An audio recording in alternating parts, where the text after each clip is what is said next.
The Iowa Hawkeye women falling at home to number 3 in the country, the UCLA Bruins. I'm Corey Beretta here from the Hawkeye of the Storm, hosting our post-game coverage as always. And, of course, we have our special guest, Kachine Alexander, who will be with us momentarily.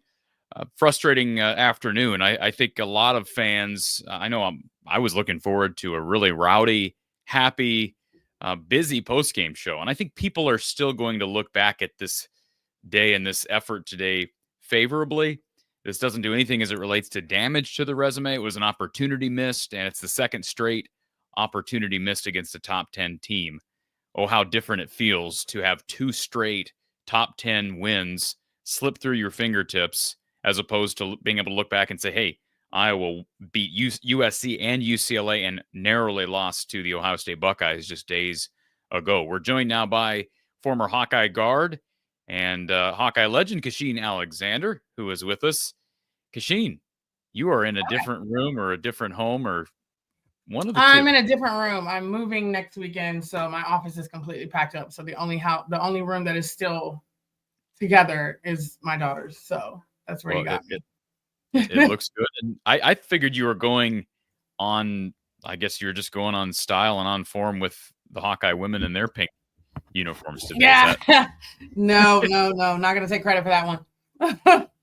All right, Kachine. So I don't know where to start. I say this often after a loss, but first of all, what an effort, right? We just recapped an Iowa game against the Buckeyes in Columbus, where Iowa was down double figures with under 2 minutes to go. They climb all the way back, heroically send it to overtime before falling in OT. And today they led by as many as, I think, 12 or 13, somewhere in there. And you knew that UCLA was going to fight back, right? This is a top 10 team for a reason. They've lost one game all year. Yes, Iowa's largest lead was 12. And I thought Iowa did a good job against Lauren Betts for a time. We're going to talk about that battle. But this was a game of two halves, specifically in one category, Kachine, and it comes on the glass. Mm-hmm. I know Corey Close, the head coach for UCLA, this was something she mentioned, I believe, to the Peacock people at halftime, that she was frustrated with her team's lack of rebounding in that first half. I mean, one stat I would have never expected to have seen is Iowa leading UCLA on the glass 23-18. And Iowa actually shot a couple percentage notches below UCLA in that first half. And yet they out-rebounded the Bruins. So I guess let's start with the good in that first half. How did they do that against the size of UCLA? Well, before I jump into the game, in general, I just want to say to everybody, if you're upset right now, don't be. Think about where we were 3 weeks ago, a month ago, before 2025 hit. We were like 2-6.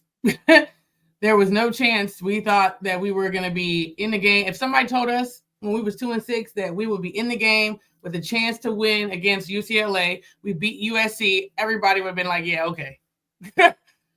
So I'm not even frustrated really with this game. Obviously, there's always things that we can improve on. There's always things that could have been done differently here or there. Hindsight is 2020. But we are playing as well as we can be right now going into March. And that is all that I can ask for, not only as a fan, but a former coach, is that your team is playing where they are now. We just took the number 3 team, and is it 3? Are they 2? What are they? 3? Yeah, they're number 3. Number 3 team used to be number 1. Okay, for a long time they were number 1. They're going to be number 3 2. Team in the country who has 1 loss to the end. You can't want more from that. Like there. I know there's not moral victories, but to me this is a moral victory, because there's no way that I thought, or many people thought, that we would be in the situation that we are now. So if you're upset, don't be, because we should be praising these ladies, this coaching staff right now, for what they were able to put on the floor today. Because, again, we're severely outmatched. Like, call it a spade. We're severely outmatched. And the fact of the matter is that we are playing with guts. We're playing with intensity. We're playing with purpose. We're playing with all of these things and outplaying some of these teams that we should not be in the game with. Fair to say. So going into March, that's a great sign, because when we hit a USC, when we hit a UCLA, even if I know they want Michigan State back, I know they want Illinois back, I know they want Indiana back, that's a good thing going into the Big Ten tournament, because our girls have confidence now. They know that they can play with these teams. Hence why they were able to play with UCLA, because they beat USC. So take a deep breath. This is a good place to be in going into March. Now, breaking down the game. I think in the first half, let me say the one negative piece is we needed to play 2 post players a lot longer. And I say that because of UCLA's sheer height of everything that was going on. We just didn't have enough with our 4 guards. Now, we did find a little bit of ways to score when we did start, have Hannah at the 4. We found a little bit of rhythm going into that. I just felt like we should have done that more. Plus, Addison was playing very well. And I don't know why we sat her that long. I don't like that. She was also like, Addison is she was their only consistent offense for a stretch as well. Correct. And Addison, she's like the word I want to use. She's a rhythm girl. So, like, if she's hitting, play her until she asks you to come out. So I think that was kind of the only thing I felt like, even ending the game. Why were we ending the game with Hannah at the 5? That was not our best lineup for this game. So I felt like that was something that could have changed differently. I felt like our offense got a little stagnant at times. And I would have liked to see when Betts went out, is for us to go to Addison in the block a little bit more. Because I felt like because she was in rhythm at that point in time, she would have been effective on the block against a smaller player, if that makes sense. And I felt like we didn't quite use our mismatch ability in that aspect. But I can't knock our first half. I'll take it. But you're right, the tale of 2 halves. And I knew they were going to come out and start rebounding. I mean, they're one of the best rebounding teams in the country. So, of course, that was going to change itself around. And we had time opportunities to score, to get ourselves in a better position. We turned the ball over a little bit, things like that. I don't know why Kylie was driving against the number one shot blocker damn near I in the don't know. country. I don't have know no what idea. she was doing. I thought that we needed to play Aaliyah Guyton a little more because she was very effective in our pick and roll.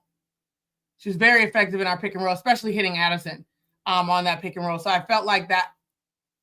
But I understand because if we were playing two bigs a little bit, but again, I think some of our substitutions were a tiny bit off. But I still give credit to all the coaches. I really do. And I know everybody wants to talk about that end play. I don't know what the hell we were running. I can't even tell you. I don't even know who it was for. And I also don't know why we had those players in. Unless you are going to get something, a lob over, or you looking to get in the block, why is Addison in the game? For what? Well, they're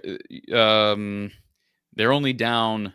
Were they down 3 at that point? Or were they down 2? 2. But my They're thing is, if point. you're gonna have them in, you need to have a play for Addison to be effective. It's 3.8 seconds left. You're not playing defense. Well, the play was not drawn up for Addison. We know right, that. But why is she in the game if there is no play for her?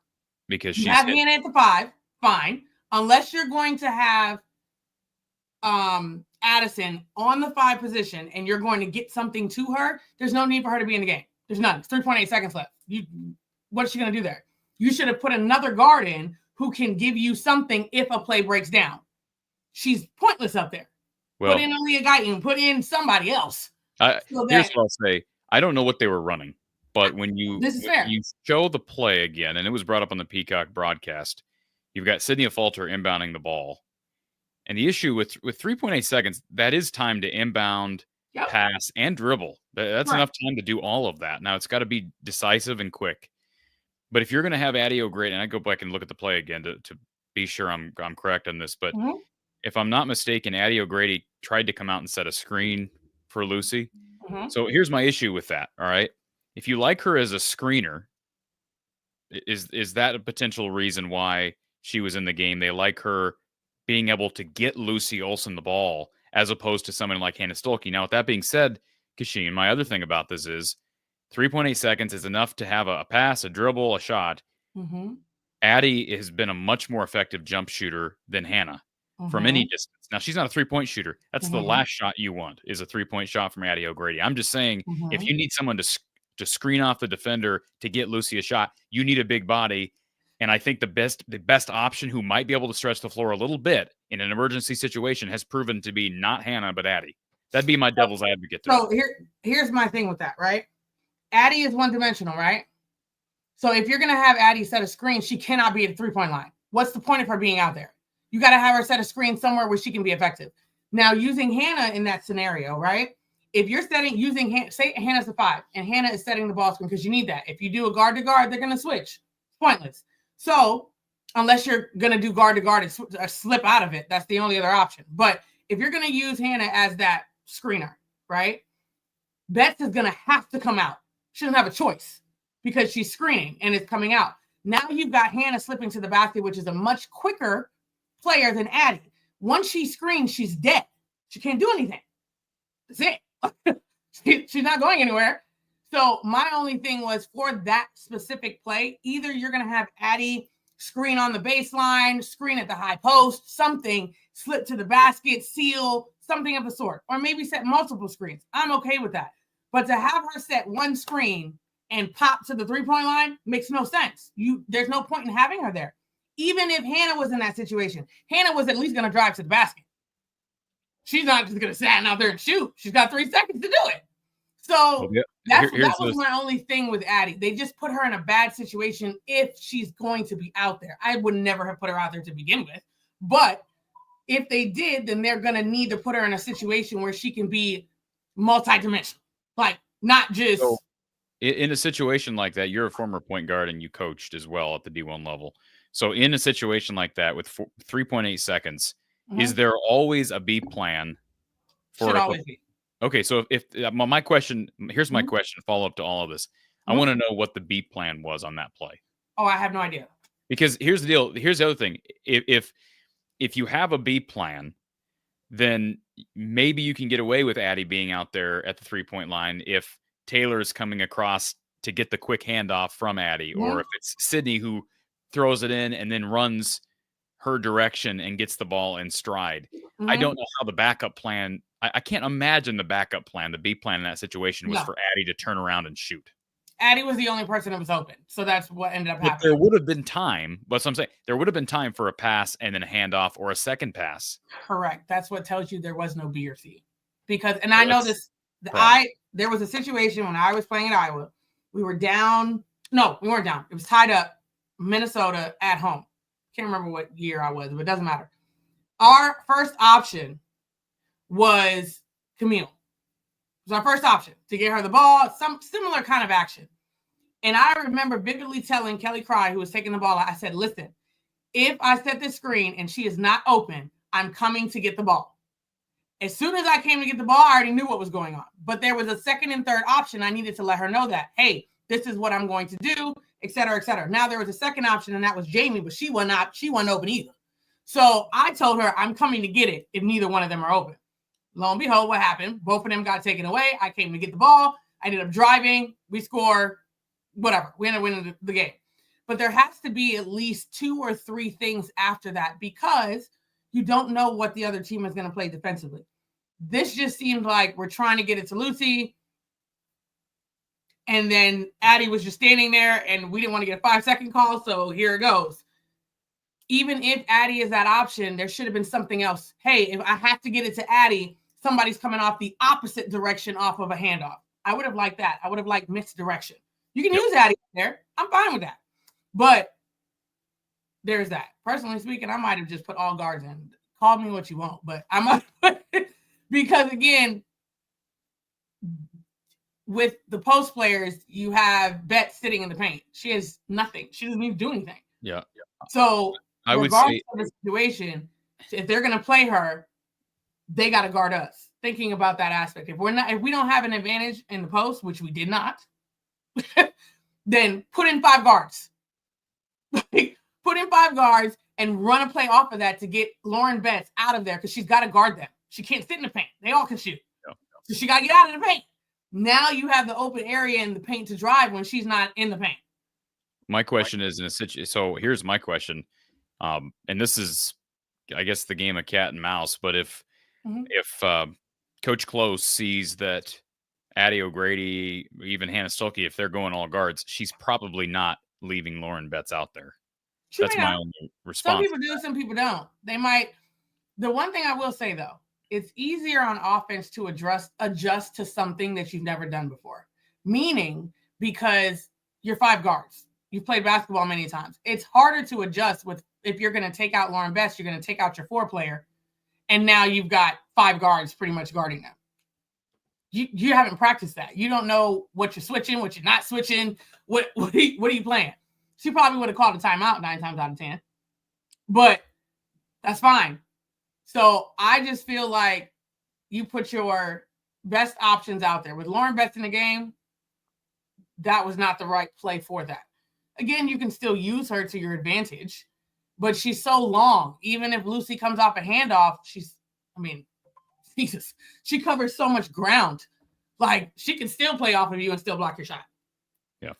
So that was my only thing with that is I would have liked to see a little bit, I don't want to say trickery, but that's the word I'm going to use. I will say this. Substitution patterns were interesting today. Nobody on the Iowa roster played more than 20 minutes. That's an odd, you don't see that very often. But, well, hold on a second. Let me make sure that's not right. What am I looking at? Oh, duh. I'm looking at the totally wrong stat sheet. I'm sorry. That's totally fake news. I was looking at, what am I looking at? A half stat. Okay, that makes sense. Yeah, that didn't sound right when it came out. But I will stand by it being sort of an odd subbing day because I thought Taylor Strimlow gave them really good minutes in 10 minutes of play. I thought Taylor McCabe gave them good minutes in 32 minutes. She played more minutes than she typically does. And we talked about the efforts from Addie O'Grady. Aaliyah Guyton made a big 3 at one point in that first half that, again, when they were struggling to score early, it looked like Iowa was just going to struggle to score all day, and they eventually got it going. I know a lot of people in the chat are frustrated with officiating. And we've talked about officiating over the last few post-game shows, but officiating was horrible on both sides. Sure. Yeah, so what is it just kind of like an ongoing issue? What like people keep saying it's a problem with this sport, with women's basketball. Do you see that across the board, or is it this conference? Can't just be Iowa. No, I don't think it's Iowa. I think it's refereeing in general. I mean, the men could probably say the exact same thing, honestly speaking. I think I always have felt that refereeing on the college side has a very big dip from like professional as far as the NBA is concerned. The WNBA has always been not great. We're gonna call it what it is. But I think they got way too involved. Like way too involved. They got caught up in the game, which you never want to be as a ref. They got caught up in the game. They got caught up in the crowd. They got caught up in everything. And I think that was detrimental to the game that we were seeing. I don't know if they really knew what kind of game they wanted to call. Like if it was ticky-tack, if they didn't want to. Like, I didn't really know. There was a lot of calls that I was very confused about on both ends. I'm not even gonna lie about it, on both ends. And even the end, like Lucy clearly tripped over that wide screen that was being set at the top of the key. So, I mean, how is that a foul? Well, how is that a foul on Lucy Olsen? I'm trying to figure out where's the foul. She didn't see Lucy Olsen get tripped. So she thought that Lucy lost her footing, which then created the contact. With who? Who did she even run into? She took out the girl's legs, the ball handler. She fell right under the girl. The girl fell right over top of Lucy. But the problem is you missed the part where the screen's feet was across the United States of America. Here's the problem. Here's one of the issues with there's that. Here's one of the issues with college basketball, Kachine. If you're going to let the officials review basically anything and everything in the last 2 minutes, I don't understand why they cannot introduce the challenge system into the game. Okay. And you can talk about, well, we don't want more play stoppages. Look, they review things anyways. Again, they review things inside of 2 minutes. They review shot clock situations. Hold on. Sorry, 1 second. Okay, guys. I'm starting to see y'all in the chat and y'all getting unruly out there. Mr. Tom Clark, no name calling or you will be blocked. Tom Clark. Okay. All right. Yeah, let's it's not to me, it's to other people in the chat. That's insane. All right, let's put some people in time here. Anywho, sorry. Go ahead. Yeah, I just think I don't know why you can't have a challenge system. And the way challenge system works, look at the NBA. Yeah, there's a lot of play stoppages, but again, there's play stoppages anyways. And if you fail on your first challenge as a coach, you can challenge anytime. Yeah. Although in the NBA, I don't think you can challenge inside of 2 minutes, which has never made any sense to me. But you can challenge. It's too much pressure on the refs. Way too much. If you don't win the challenge, then you lose the challenge, and you don't have a challenge the rest of the day. I'm fine with that system. Lose a timeout. Something. I'm cool with that. I'm totally fine with that. It's too much pressure on human refs to make in-game calls like that. Like, it's too much pressure. So use our technology that we so graciously have.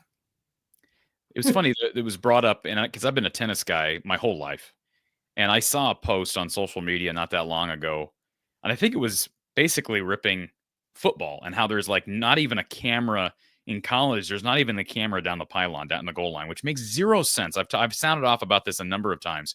And yet in tennis, I've been watching the shot spot technology for like 20 years. I've been watching shot spot technology for 20 years. And it works. It's simple. It works. Like, how hard is it to put a camera by a goal line to have a challenge system? And that's how tennis works. You have a challenge system. It's not everything is reviewed. You still have linesmen, but you also have a challenge system. I don't know why you can't adopt that with college basketball. I'm assuming this year at the Final Four, when all the coaches get together and have their convention, I'm sure there's going to be something on refereeing. I'm positive of it.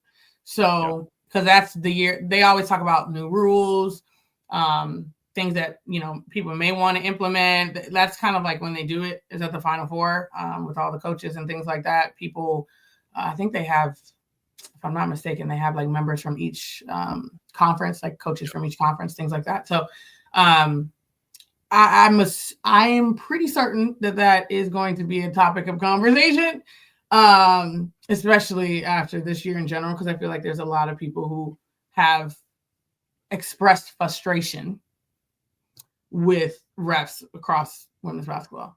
And I do think there is probably an answer to this somewhere, and I'm just not privy to it.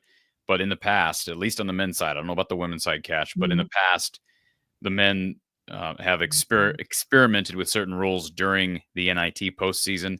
And now with the new NIT on the men's side, again, I can't speak for the women's side, but you have the NIT and then you have this other, is it the Big 10 and the Big 12 or whatever, or Big 12 ACC. You have 2 or 3 conferences that are teaming up to be basically the dominant conferences in a rival postseason. I'm curious to see if we still get these experimental periods during the women's basketball doesn't do that. Usually, whatever they experiment on is like full go in the season. Yeah. Which, I mean, whatever. That's usually how it goes. All right, we've got David on hold. We've got all right, let's go. We just had somebody hang up, folks, so they lost their place in line. So let's go to our phone line, then we'll go to David. Thank you for calling Iowa Postgame with Kachine. Alexander, who's on the line? Hello, this is Jacob. How you doing? Hello. Doing good, Jacob. How are you? Not too bad, thank you. Just want to first say that it's a pleasure watching Iowa right now because they don't give up. They believe they can win no matter what is happening in the game, and you have to beat them. They're really not going to give up, which is nice to see. But one question I do have is for coaching Kylie. Is she a type of player that every team has that when she's on the court, you've already told her what she needs to do, but when she's on the court, do you just have to stand there and just take what happens? Meaning, is there a way to get through her during the game, or is it just it is what it is with Kylie because she's just so helter-skelter? Kylie needs to be treated like a role player. I've said that since the beginning. I think her IQ on offense is not the greatest. I think defensively, that's the only reason why she's playing is because she randomly gives us possessions, meaning like the charge or something of that sort, maybe a timely steal. But you are playing Russian roulette on the offensive end. You never know what you're going to get. So I think for her, like I said, she's what she is. So I think you kind of have to play with that. I don't like when she plays multiple minutes. I'm not a fan. I think that you got to play her in like spurts because she is going to give you something. It's not like she's not giving you anything in regards to the game. It's just the fact of the matter is that we got to score at the end of the day. So I think that she's just what she is. She's great at defense. She gives you, timely stops. Put her in those situations. Like I wouldn't mind when you start getting down to it. You could do an offensive, defensive situation if need be. But yeah. Okay. Yeah, because that's the one thing I haven't understood kind of all season is she's a pretty big liability on the offensive end, not just across the whole board about passing, handling the ball, being pressured. Because when she shoots, it's a three, especially, it's in rhythm. But it's so weird because it could be a make or it could be a 5-foot air ball, and it looks the same every time, which is kind of funny. But I think one of the problems, I just real quick interject here. I wonder, it's sort of or not an enigma, but it's sort of a unique challenging situation, Kachine, with the starting lineup because they're starting McCabe and Feuerbach both. And at one point in the season, remember early on in the year, we thought, well, one of them is going to have to come off the bench. Well, right now they're both playing as starters, and the reason I Mhm. think that's a challenging situation because they each have severe limitations Correct. somewhere. And so when They're you talk both. about, Oh, Jesus. you're talking They're about both needing sparks in Kylie, their own way. yeah, but you need Kylie to be a role player. Hey, Taylor McCabe is the perfect example of she knows what her job is. She sure does. She doesn't force anything. Like, you even saw her make a couple of twos, but they were sure-handed twos tonight. She Correct. was literally 2 of 2 from 2. She is And not going to. The only reason, like I said, Taylor McCabe is all right in my book. One, because she has picked up her defense. She's not a liability anymore. I'll take that. She knows what her role is. Sometimes she rushes her shot, but overall, she knows her role. She is not going to force like a 2 or like a horrible shot. You know what I mean? It might be a little rushed, but it's not a horrible shot. Kylie, on the other hand, forces things. Like, she took 2 or 3 layups against 6'7" bet. Like, what are you barely make twos against people your height? right. So I don't understand like where her mindset was at. And I saw Coach Jay get mad at her during the timeout, which is rightfully so. But just her IQ on the offensive end is struggling. They're sparks in their own right. Taylor McCabe, we need her in there. One, she really spreads the offense. Well, I'll take that in itself. 2, she's not going to force anything in your offense. You don't have to worry about Taylor taking some ill-advised, off the wall, you know what I'm saying, kind of shot. Kylie, on the other hand, that happens often. So we gotta tighten that leash on Kylie just a little bit in regards to talking to her about what her role is on the offensive end. She knows exactly what her role is on the defensive end. She does not on the offensive end. And that is something that we got to figure out quick and in a hurry if she's going to do that. Jacob, did you have something else to add? No, just I'm excited about the Big Ten tournament. Actually, I'm excited about getting into the NCAA tournament because, like I started off with, Iowa, they play hard and they believe, and they're not really going to give up. So sooner or later, you would think that in these really close games against good teams, they're going to be able to pull out. They're going to be able to pull out a win by, hopefully, in the fourth quarter, not going 1 for 2 in free throws down the stretch. Hopefully, they can consistently start making free throws in the fourth quarter. So even though maybe they might, have a tough bracket in the NCAA tournament, I'm looking forward to see them play, and I think everybody should be happy about how they're playing right now. Jacob, I couldn't agree more. Appreciate you calling in, sir. We'll talk to you after a win on Wednesday. Thank you. All right. Lemansky's in our chat. Thank you for the super chat, Lemansky. Very much appreciated. He says, cash making you money, Corey. Go Hawks felt like a tournament game. Well, cash is money, both literally and figuratively. So it fits. Lemansky, thank you so much for the super chat, sir. And I don't know what this comment means. Maybe I'm just misunderstanding this simple statement. All the losses are adding up. Yeah, that's kind of what's funny about this, Kachine. Most elite teams at this point in the season, you've got a handful of losses. Iowa's got 9 of them now. So I guess what I would say, as it relates to Jan Jensen, because coaching has been brought up in the live chat. I think we can all agree this was not on Jan. I think, if anything, this was a tremendous effort for a team that has struggled all year to rebound. I shouldn't say all year to rebound, because since Sydney Falter has turned it on, they've been a lot better. But against maybe the best team in the country on the glass, to out-rebound them in the first half, you got to give the coaching staff some credit there, along with the effort from everybody, including Hannah Stolke, Sydney Falter, etc. Mm-hmm. And then the team that struggled to protect the ball all year, to deal with UCLA's length and only turn the ball over 8 times. I was just about to say, I don't remember them turning the ball over really at all. They won in that category. They won decisively. They were plus 6 in turnovers. Good. They forced 14 UCLA turnovers to Iowa's 8. Cool. But I think the only qualm you really can point to, first of all, Jan was flirting with a couple of T's today because she was irate. She should have took one. I would have. She was close to getting one, Cash. But there was a couple where I was like, no way. Yeah. Well, kudos to her because I might have took one to fire up my team and everybody else. Hi, Juliana. I see you're back there. Hey, she said hi back. Photo bombing. Bobby brings up, hey, look, Lauren Betts is a load, but she got away with some chicken wings, some elbows today.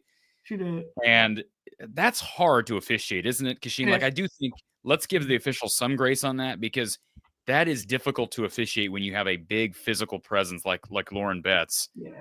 I ain't like that. Okay, now if we're gonna talk about it, that foul that they called on Addison is insane. With the knee thing, I said, oh, that got to be a makeup call because there's no way. That was crazy. Like the post players, it's a physical battle down there, regardless. They're trying to establish position. You trying to get them out. That's the normal play of post play. In a game like that, during that time frame. But mind you, I don't like that lady. She's always been a horrible ref. So she's been around for a long time. Every time I see her on the court, I'm like, oh hell.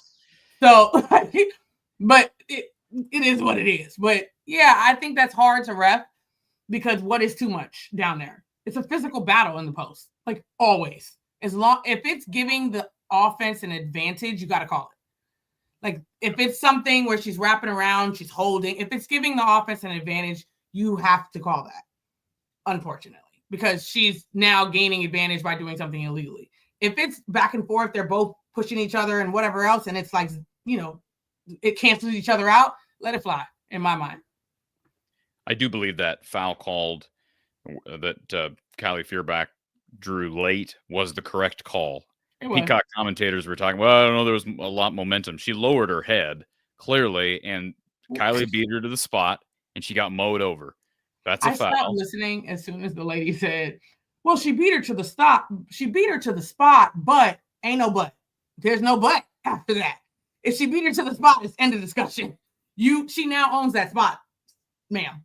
That's it. So I didn't understand her. There was also a call earlier. Was it on Strimlow? There was one where I thought she was moving her feet unbelievably well. That she got called. She was gonna call that. You know what a play I'm talking about, right? Because they just called 4 straight fouls down there. So I knew. Yeah, they did. You're right. That was the beginning of the quarter, but that was a horrible call. Mm-hmm. That's a horrible call. There's nothing else. Those are the ones that frustrate me the most. There's nothing Taylor Strimlow, nothing else she can do. She beat her to the spot. It was, but again, some of those things you can already premeditate. You already know because they just called 4 straight fouls. I know Corey Close was going crazy over there and was saying, I need it down there. So I knew whatever happened that next end, we were getting a foul call. Guaranteed. And let me just say this, as it relates to the fouling, and I got ripped a couple of games ago because I made the statement, I don't think the officiating was quite as bad as people are making it out to be. I have less of an issue with a block being called a foul. Like I know there were a couple today that were like, okay, that was a clean block on replay. Like you're calling that a foul as a clean block. The Hannah block was bad. That was there was at least 2 of them. But I think that was the same lady, by the way. You can understand where I'm coming from, though. I give more grace to the officials when they call those because when you have somebody swatting down, that's a harder call to make. When you have somebody moving their feet and they're vertical and they're doing everything from a discipline standpoint, fundamental standpoint, right, and you call a foul on that, that's what I can't tolerate. Yeah, Hannah had 2 fouls where I was like, ooh, the one that she swatted, she got it clean. But the other piece of it is where the ref called it. You're on the other side behind the player. There's no way you can see that. It's impossible for you to see that. Those are the times where I don't like when refs call things if you're out of position. Do not call a foul if you cannot see it. Like, you're not in the position to call that. And then the other one, Hannah's straight up. The girl fades away, and it's an and one. Like, huh? There's nothing else Hannah could do in that aspect. There's literally nothing else. So things like that, I understand the frustration, but I also know that somebody on that coaching staff, and it can't be the head coach. It never is. Somebody on that coaching staff has to get the girls together when the refs start that, because now you have to change your mindset, or else you're going to allow the refs to get underneath your skin. You're going to allow the refs to dictate the game. You got to change your mindset as a player. The refs cannot decide things for you. You have to change your mindset. And I think that's a growth that we probably will get to. I don't know if it'll be this year, but it may be next year. Where I've been a part of those games where the refs are taking over the game and you got to change how you play. You have to. If you can't adjust that way, you're going to end up in trouble. That's just what it is. You could say the refs can't do that all you want to, but it happens. So how do you adjust? So, but all right, next caller. All right, we got Kyle Huseman here waiting on standby, but I do want to get to David because he's been waiting a long time. David, we appreciate you hanging out for so long and being patient. It's good to have you here. Well, I definitely hang out. I usually visit you after the game. I didn't get a chance to watch it. I listened to it on Hawkeyes radio, so I'm not entirely certain. Well, the game was great, even listening to it on the radio. Hey, but I think, by the way, there's nothing wrong with watch. You don't have to apologize for listening on the radio because, hey, back in the day, most people listened to the radio, so there's nothing wrong with that. And I know people don't like the streaming thing, so. It's a different perspective. I've never been on that end of things. I worked radio for a time, but I've never been on the side of relying on a radio broadcast for a game. But don't feel bad about that, David. Yeah, I was listening intently. I mean, when they spot a player on the court, free throw line extended, I'm literally trying to picture it. So, yeah. But it was a great game. Absolutely fantastic. I had one takeaway, and I really should be more of a question than anything else. The takeaway for me is what might have been for the season. And what struck me this game is if Hannah had been able to move to 4 effectively, we saw glimpses of what that looked like in today's game. If she and Addie could be on the court, if that was the starting lineup and Affolter was 3 instead of 4. And I don't know, maybe this game shows that they might be able to do that in the Big Ten tournament. Well, there is one real quick. There is one difference between what we saw today. Now they had to go big. Yes. And we can attack this later, Cash, of how they doubled down on bets.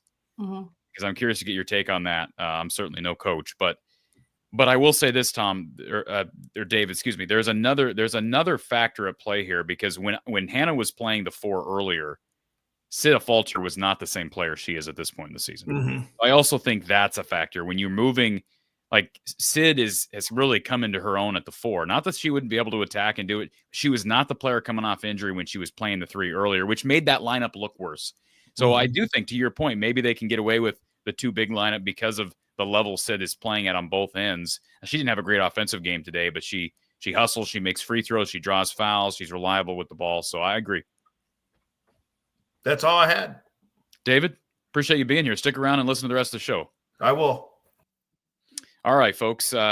Let's add Mr. Kyle Huseman of HawkeyeReport.com into the mix live from Carver-Hawkeye Arena. Kyle, good to see you. And it's quiet there at Carver, it sounds like. Anybody out there on the court shooting or getting a workout in? No, they're setting up for the wrestling meet tonight. It's actually it's more busy than normally is after a game. They're out there putting the mats down right now. Oklahoma State is at 7, I think. So they're down there busy at work right now. You're not sticking around for that, are you? Doesn't Tanner cover that? Yes, I will not be sticking around for that. Okay, cool. Well, you're fresh off Jan Jensen's post-game press conference. She was a bit wild on the sidelines today, Kyle, but she was animated. And people have talked about that in recent time, but I'm guessing she took the high road and didn't say anything about the officials. I know she was frustrated with a number of calls, but she's got to be proud of the effort. There are no moral victories at this point in the season. But that's 2 straight games against top 10 teams where they're playing down to the wire. It's unfortunate they couldn't have gotten at least one of them. They already have the marquee win against USC, which is a huge plus. But just tell us about what Jan said post-game. Yeah, I think you're right on what you're saying. She's pretty positive on things that happen. Obviously said that she's proud of the team for fighting again to another down to the wire game against a top 10 team. Obviously, UCLA is the highest ranked team they played this season now. She said it's also frustrating to come up short like this for the second time. She was a little frustrated with the offense in the third quarter. Felt like they took some ill-advised shots and felt like they sputtered a little bit in the third quarter. So it was a little bit different from the Ohio State game today. She really felt like the game plan they had put together was a good one. Really felt like they had a chance to go win this game today. And she was just a little frustrated that, they go up 12 points in the third quarter and they weren't able to close it out. But overall, still proud of the team to be able to take number 3 UCLA to the wire. But yeah, this one was a little bit different in the fact that she really did feel like they could have and maybe should have gotten this one done. But she kept going back to that same, proud of the team of being this close, because she thinks that she feels like UCLA is one of the best defensive teams in the country. With their size, their rebounding ability, for them to be in this at the very end. It took it was going to take a certain type of effort to get to that point, and then they were able to get to there. We haven't talked about Lucy Olson making all 3 free throws to tie this game. I don't think Cash and I are on the same page. I thought it was a bad call against Lucy Olson. They called a block with 3.8 seconds remaining that sent UCLA to the foul line. They made both free throws, and then, of course, Iowa failed to score on the final possession. But just talk about your perspective as somebody who's covered this team all season, Kyle. This is the second time that Lucy has come up in the clutch after having a big game. Was it against Nebraska? Who was that earlier in the year, where she missed a number of free throws down the stretch, and you could argue it cost him the game. She's hit like 5 big free throws in the final seconds of games here in the last week. Just talk about how she's grown, in your opinion. Yeah, and you're talking, it was the Nebraska game. I think it was 1 of 6 in the final 5 minutes or whatever, and then they lost in overtime. You could make a very strong argument that she's the reason why they lost that game, because if she goes 5 of 6 at the line, they win that game. If she goes 4 or 6, they might win that game.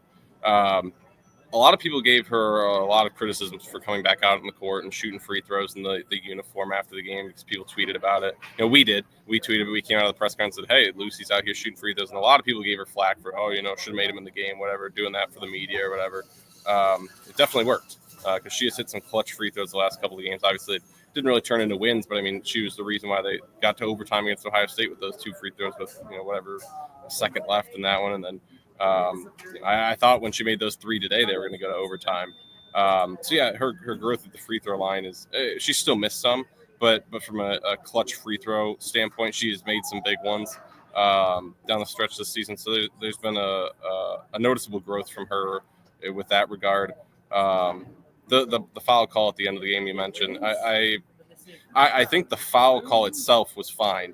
Lucy fell and tripped up the point guard. Jan was not upset with the foul call itself because she did trip her. I thought it was a moving screen before that. I thought Dugalich got her leg out too far and tripped up Lucy. Yeah, I don't think you can say Lucy. I don't think you can say Lucy tripped anybody when she was tripped and fell into someone else that caused them to fall down. Correct. It's like, I get what you're saying. I'm saying it's like being at a ball game or a concert, and somebody pushes you into the guy in front of you, and the guy in front of you punches you in the face. I'm saying if they truly did not think it was a moving screen, it is a foul on Lucy. If they think Lucy just fell down, it's a foul on her for tripping up the point guard at that point. You can't just fall down and take out a player and then not get foul call. I thought it was a moving screen before that. If the refs didn't think it was a moving screen, then Lucy can't just fall down and knock a player out. Exactly. What caused Lucy to fall down? Yeah, she missed That's what I'm saying. the trip. That's what I'm saying. I think it was a moving screen. I thought Dugalich got her leg out and tripped up Lucy Olson. But if the refs do not think it was a moving screen, they made the right call. I think it was the wrong call and not calling the moving screen. But yeah, if they aren't going to call the moving screen, they had to call the foul on Lucy Olson. I just thought it was a moving screen before that. Jan had said it in the press conference as well. She felt like they as soon as Lucy takes down the girl with the ball, it has to be a foul call. So that part of it. No, I agree. I agree. It has to be a foul call. Absolutely, I agree with it. That's why, if we're going, and I mentioned this earlier, the officiating's been a joke in this league.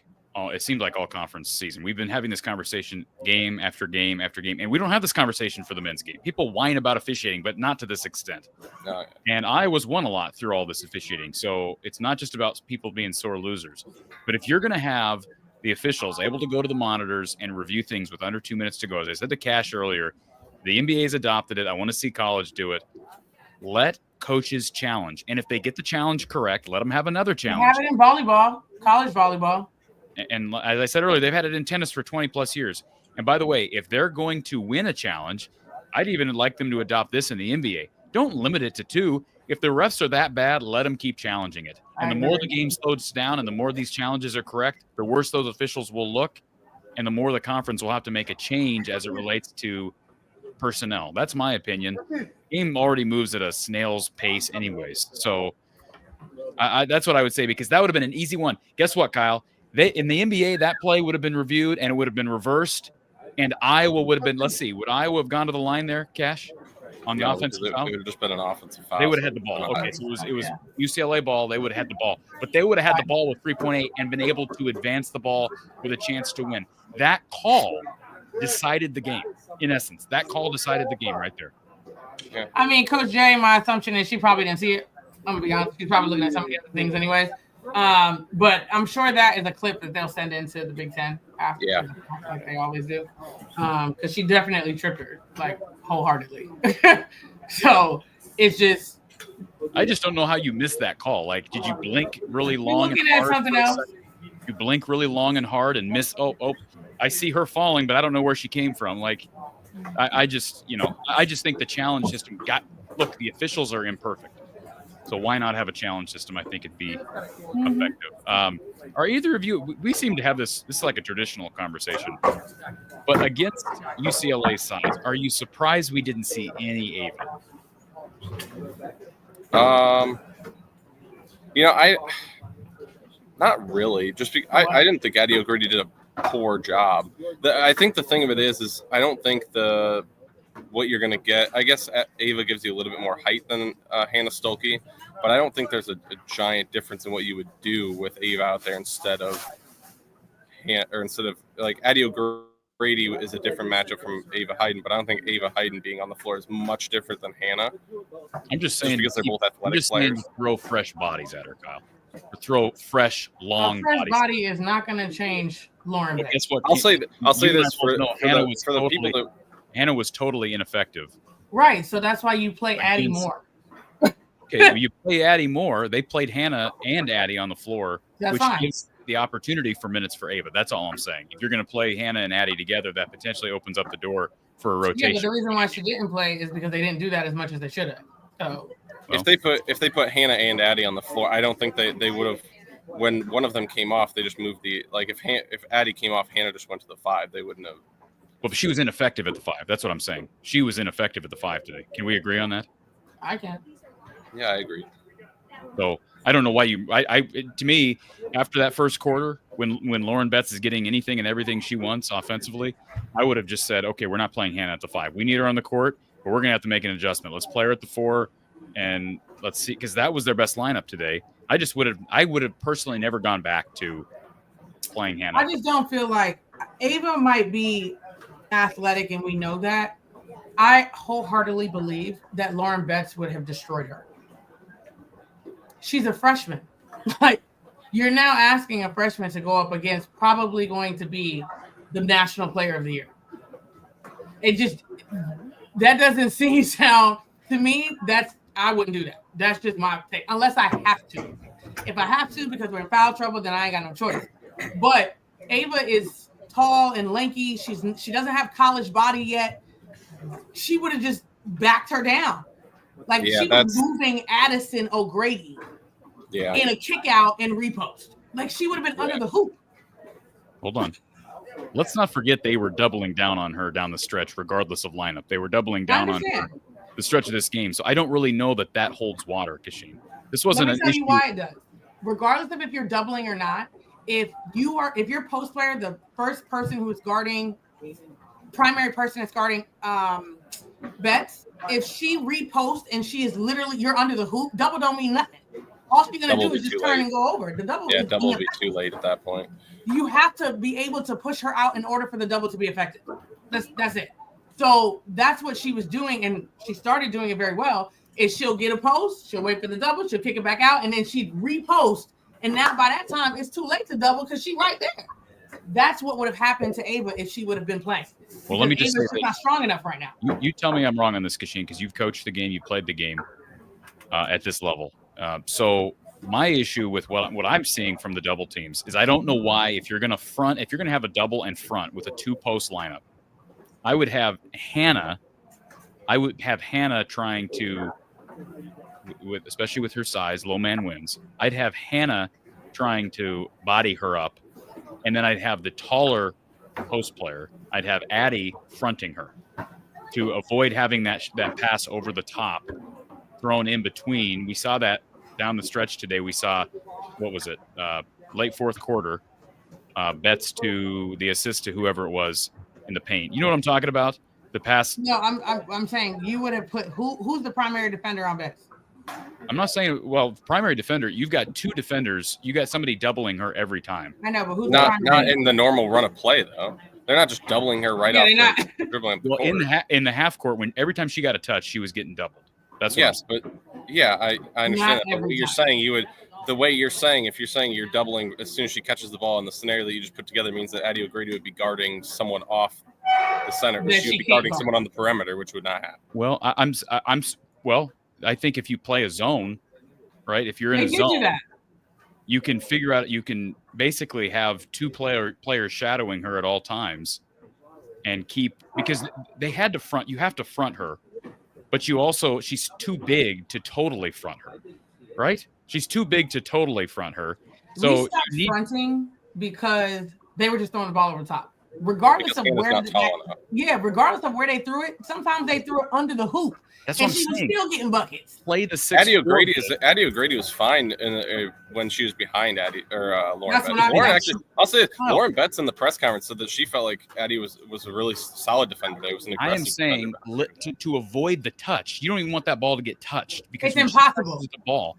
Lauren Betts is the national player of the year. You don't just get her to not touch the ball. Then why front her? I agree. That's why I said they changed their front to having Addie play behind because the fronting was not working. When did they front with Addie? They fronted with Hannah. Right. And she's not tall enough to front. She's not tall enough to front. But Addie O'Grady's not athletic enough to front. Correct. Okay. Again, you have somebody on the backside. We're not fronting somebody without help. You have somebody on the backside. You have Hannah on the backside. You have 2 bigs. You have somebody on the backside. Because that would mean Addie O'Grady would have to play a guard or a forward on the perimeter. Not when you're in zone. When you're in zone. But you can't pay that much attention to her in zone because now you have a high post. And if you are paying that much attention to her, you're going to give up the high post. And I'm going to be honest with you. UCLA missed so many opportunities of wide ass open people. Because that was happening.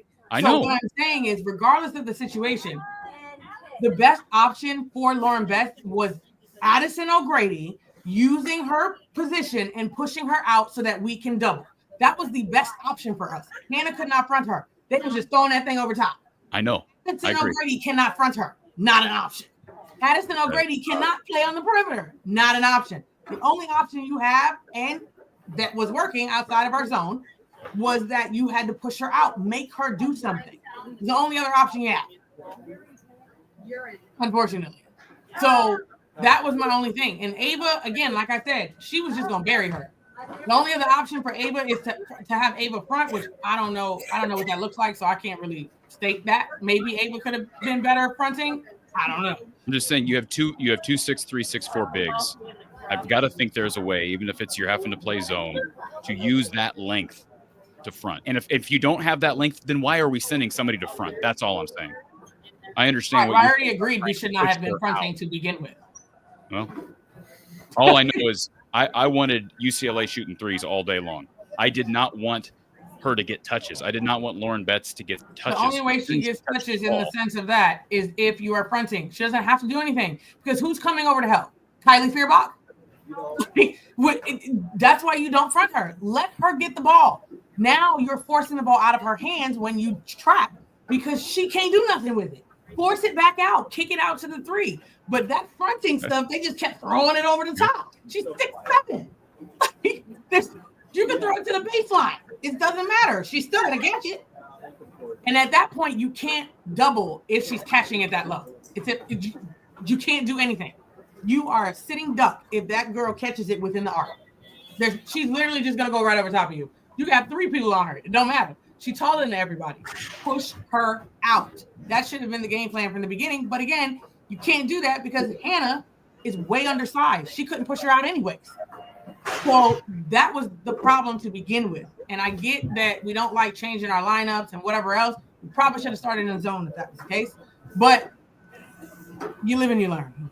That's all I'm saying. I think we agree they didn't double her enough in the first half. That's part of the problem. If you're going to leave Hannah, I don't know we can talk about whatever they did in the first half at any point. It doesn't really matter what happened in the first half because they led 46-34 in the third quarter. It wasn't like Iowa got blown out in the first half and that's why they lost. They were. I don't know that you can say it doesn't matter because they were down 8 in the first quarter, so they had to climb back from that. So I do think that matters, and a lot of that was Lauren Betts. I'm just saying it was like part of the game, and they still. No, they were down at least 6 to 8. How many points were there? I'd have to look at the first quarter. I mean, they were down 14-12 after the first quarter. Yeah, it was 10 to 4. They never got more than 10 to 4. 12-6. It was 14 to 6. They led by 6. It was 10 to 4. 12-6. It was 10 to 4, but the first, I think, 6 of the first 10 were low. I'm just saying, very early, Hannah had no chance, and these were just easy. Oh yeah, but I didn't think. I mean, Iowa started 3 of 15 from the floor. Yeah, so it wasn't.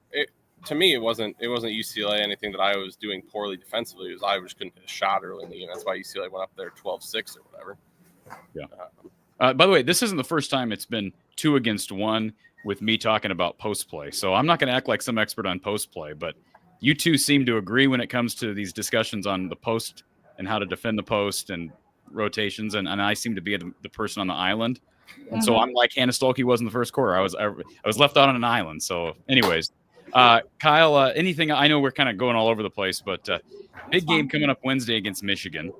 And Wednesday against Michigan, 6 p.m. Central Time. And for people who are curious, it's the last Big Ten Plus game of the season. I know people don't like that we got another game on Big Ten Plus because it's a fairly big game. This is going to help them if they can go win. This will help them in the seeding. This is their last opportunity in the regular season to have a quality win. And my guess it's a quad 1 win. Am I right in that, Kyle? Do you know the numbers? Yes, it would be. Yes. Okay. So, and then you just can't afford to lose to Wisconsin. So I guess thoughts heading into this final 2-game stretch.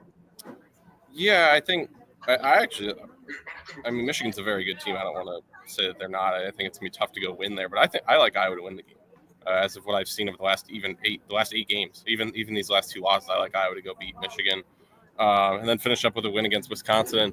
The Big Ten tournament is just so weird this year, and you throw in where Iowa's at in terms of NCAA tournament seeding and how they, best case scenario, want to get up to a 6 seed potentially. Had they been able to pull this out today, man, a 6 seed would have been really possible. I don't know what seed you want to be if you're Iowa in the Big Ten tournament because there's scenarios where you're going to play a quad 1 level team in the first game of if you make it to that second day, you're going to play a quad 1 level team at the Big Ten tournament. But after that, I mean, UCLA, USC are probably your likely options as the where you're going to be lining up in the brackets. I'm not sure where Iowa wants to go. Some of those close losses earlier in the year have capped them at how high they can get in the standings. So I don't know the games. I think the next 2 games matter more for Iowa's NCAA tournament seeding than they do Big Ten tournament seeding.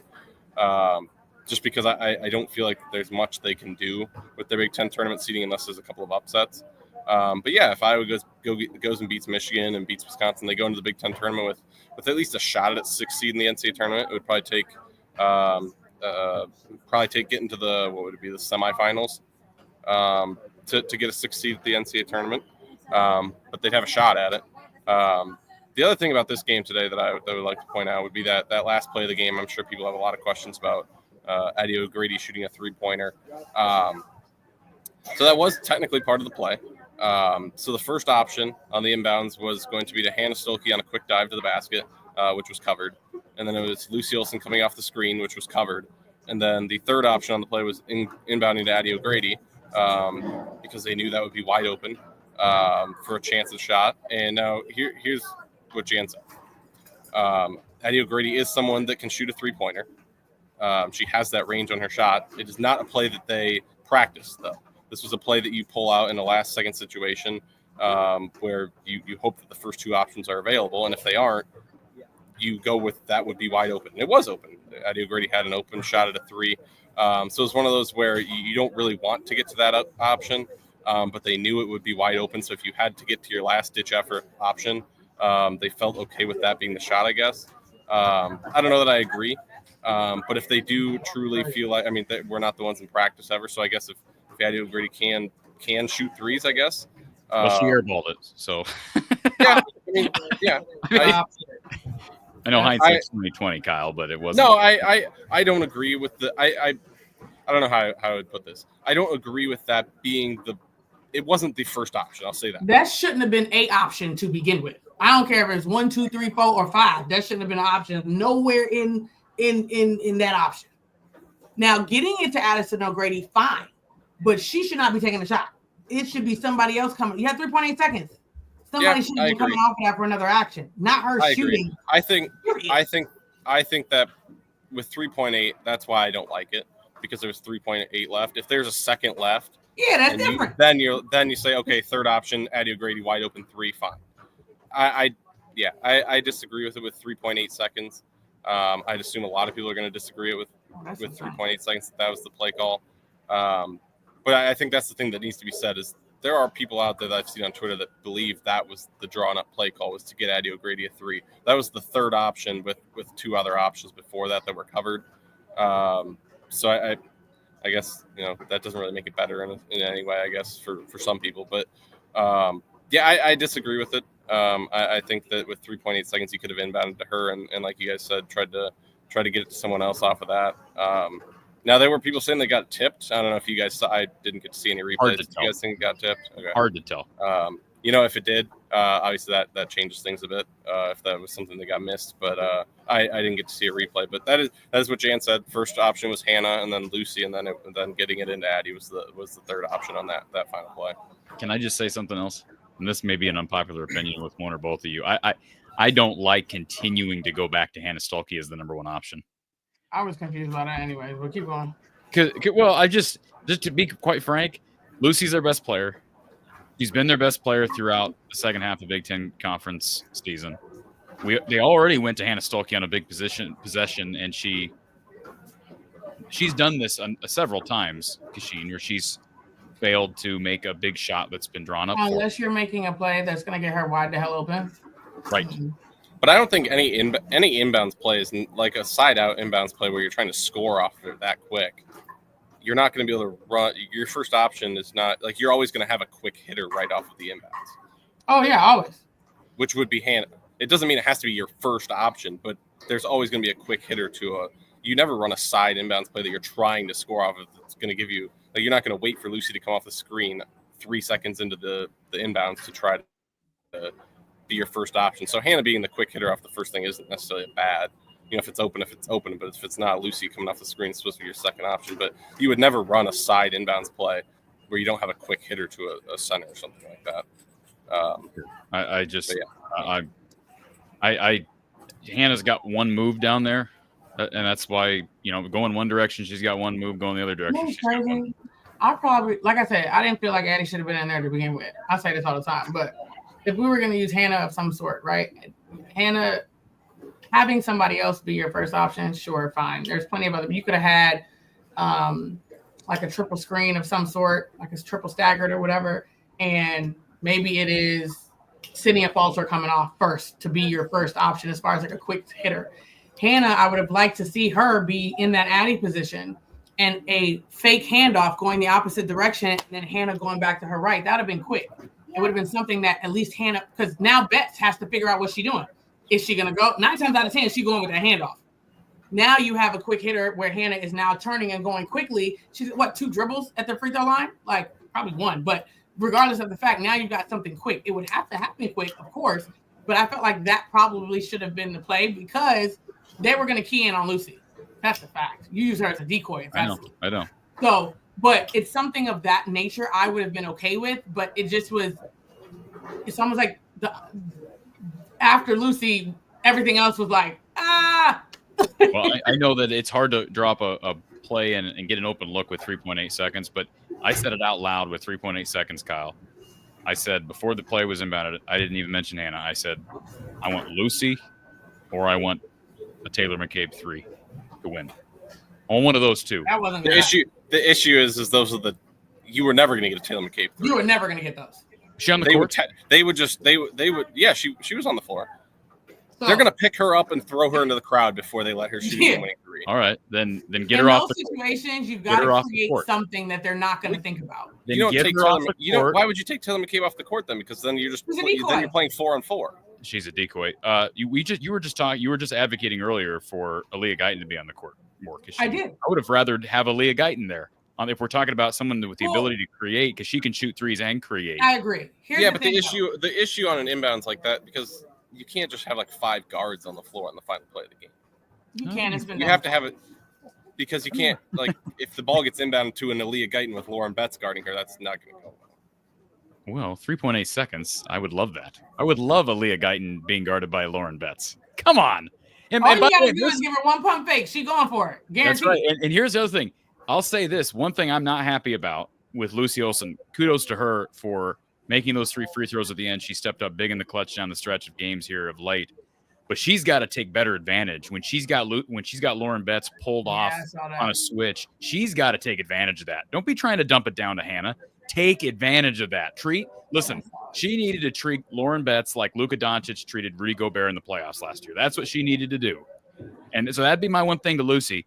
You are a great guard who is a great scorer and can step back and hit shots from anywhere on the court.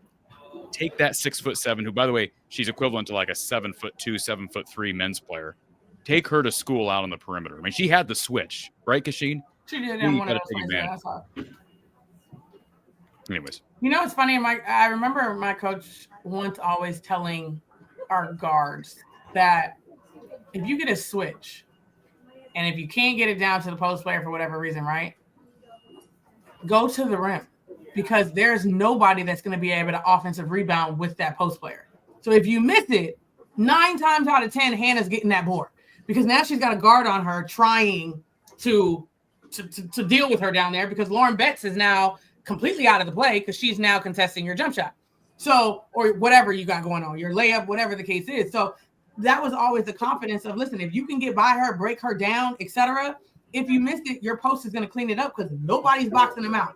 They have the advantage down there. So you have advantages 2 ways. If you can't get it to Hannah, that's fine. But you now have to take advantage of that. You can't pass it up. Like you can't do that. One of the 2 things have to happen. But hindsight is 20/20. Yep. Kyle, anything else to add before we let you slide? No, I don't think so. Like you said, big game on Wednesday with Michigan. I will have to keep an eye on how the Big Ten tournament is shaking out because, like I said, there's still a lot of scenarios with all the teams kind of bunched up in the middle. I don't really know what's going to happen yet.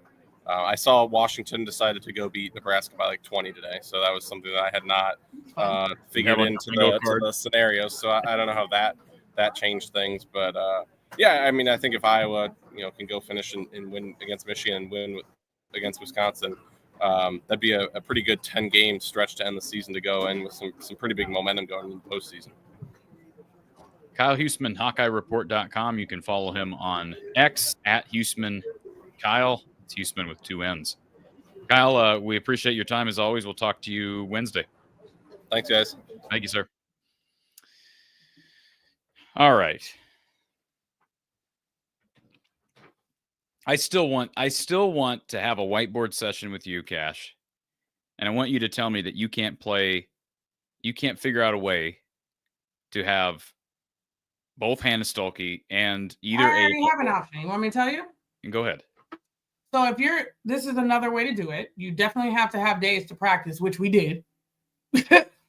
Is if you have Addison O'Grady on Betts and she is pushing her out, doing that option. I still don't mind that option. I think it's the best option because it's very hard on a lob situation potentially to get that. But here's the thing. Hannah is going to stay weak side regardless. What that means is she's switching out everything that's coming up. So she is sitting in the paint weak side, and she is switching everything going up. Kylie, you got so-and-so. Any action they're running back here, Hannah is staying, and she stays with the bottom person, whoever the hell that is. Don't even matter who it is. She is staying in the bottom one because we know Hannah can guard 1 through 5. Let's call it what it is. So now, anytime the ball gets into Betts, who is your double? It's going to be a much bigger, a more athletic Hannah to help Addison O'Grady. That is the only other way to do that because now you've got 2 bigs on her, and now you've got your quicker guards that are able to scramble out of it. But that's a lot of communication because Hannah's got to be, hey, she's coming up. I got down. So now everybody knows what's going on. Hannah stays low side, and she's got that. Addison knows that she's got to take away baseline because even that. Now, let's just say Lauren Betts moves to same side. Same thing happens. Hannah is always got a hand. She's being big. She's being long, trying to deter that in. If the ball goes in, she is doubling. I don't care. Now Addison's got to take away the middle, and now Hannah is taking away that baseline. It just needed to be more of that. Again, it's an option. You just have to be, you got to practice that. I've done it before, but you've got to practice it in order for it to happen. We wanted a certain person doubling the post because it was just a better matchup that way because we were a lot smaller. So there's an option to do that. You just got to practice it. My T-Dog wants to know if that's something, the too big system that can be utilized more as they get into March. I certainly think it can. It's going to be based on matchups, right, Cash? Yes, I think it'll be based on matchups. Okay. And Patrick thinks that Ava would have been better suited to go up against Lauren Betts. But everybody has their opinion. Yep. Okay. Jimmy T, Cash, all caps. Let's stop using freshmen as a reason why Ava is not effective nearly 30 games into the season. She's still a freshman, and I'm pretty sure she's never went up against the number one player in the country. Just saying. I'm pretty sure she's never done that before. I'm pretty sure she's never played the number 3 team in the country. And I'm sure she's never played defense against somebody like that. So call me what you want, but freshman, sophomore, junior, it's all about experiences. I was a much better defender my second and third year because I had learned my freshman year potentially. And I saw it. I was stronger. I was bigger. I was all of those things. So I was able to combat that. The same people that were potentially could own me my freshman year were not able to do that my sophomore year because I was in the weight room. The weight room matters. I don't care how agile you are. You're going to get buried. So that is a tough guard, you guys. Like, she was moving Addison O'Grady. Like, y'all know how big she is? Like, that she was she's burying her. So I don't understand why we feel like Ava, who we say is like a Giselle, who's like kind of lanky, hasn't really learned her body yet, is going to be able to be some kind of factor against that. Again, not saying it's not possible. The only other way I would do that is if Ava was fronting. It's the only option. That's what I call it. Now it's a possibility, but again, the problem with that is that you can still throw it over the top. They didn't have to have great passes. 90% of those lob passes were horrible. But because she has great hands and she's able to make a move no matter how far underneath the basket she is, it didn't matter how bad those passes were. That's why fronting is almost irrelevant because she was still catching them. Those passes were horrible, and she was still catching them. I was very shocked. I didn't know she had hands like that. Honestly, I'm not even gonna lie to you. I did not know that Lauren Betts had hands like that. She is big. She's skilled. She's I did not know that. Female equivalent of Zach Edey, in my opinion. Yeah, she can catch. Susie Q, over 500 watching. Hit that like button, folks. If you have not done that, scroll down, hit the thumbs up. It is much appreciated. And we are going to go to our next caller. But first, Cheviota says, Cash, taking Corey to school. Just owning me, Cash. Just listen, owning me. The Kachine Appreciation Society says, you tell them we got your back. Thank you for the super chat. And let's see, Annie. Thank you for the super sticker. That is much appreciated all the way from Brooklyn, New York. Mm-hmm. And we got a couple other super chats. One from the refs. We don't like you neither, Kachine. So hey, that's refs fine. don't like you either. They never did. Annie says Kachine has her favorite hat on. So and then Lucas says, Cash, I think what's frustrating is the reffing. We would have won actually easily, all things considered. There were bad calls because that exact play against UCLA was almost the exact kind of play against UConn. Like her feet were, that's the reason why I was a moving screen, because her feet were so wide. Right. And it's the same scenario as this. It just, and I knew they missed the trip because of how late the whistle was. They was already on the floor before the whistle happened. Yeah. And so it was like, I get what Kyle was saying, because you didn't have a choice but to call that. Because if you missed the first thing, you couldn't not call it. Like you You had to. It was unfortunate that you missed the reason for the spill, but yeah, I was like, oh no. I felt for Lucy because there's nothing she could do in that aspect. She was unfortunate. All right. And then Jimmy T says that you hate freshman Cash. How do you not freshmen? give Ava a chance against Betts? Speaking Well, from the person that was vouching for all freshmen and some of them starting, Jimmy, get your life together. I don't think you watch everything. Whatever sounds good to you, you just put in there. That's fine. Oh, that's good stuff. All right. We got a lot of comments I'm trying to siphon through. Let's go to our caller because he's been on hold a long time. Thank you for calling Iowa Postgame with Kachine Alexander. Who's on the line? I'm afraid Lemansky's on the line, Corey. Hi, Lemansky. How you doing, sir? Well, how does it feel to be double teamed and having the ball hit right back in your face? You're quite the man. Yeah, I know exactly how Lauren Betts feels. Although Kyle is no Addison O'Grady, so. Oh, well, you got to admire a man that will stand in quicksand and go down yelling. That's right. I will yell all the way down. Well, I just gotta talk about the Iowa coaching staff. If it was the summer of 2024, and Cash has already said this in kind of the same way, but if you would have said to almost any Hawkeye fan, that we would have beat a top 5 team and we would have been competitive against 2 top 10 teams after Gabby and Caitlin and Kate.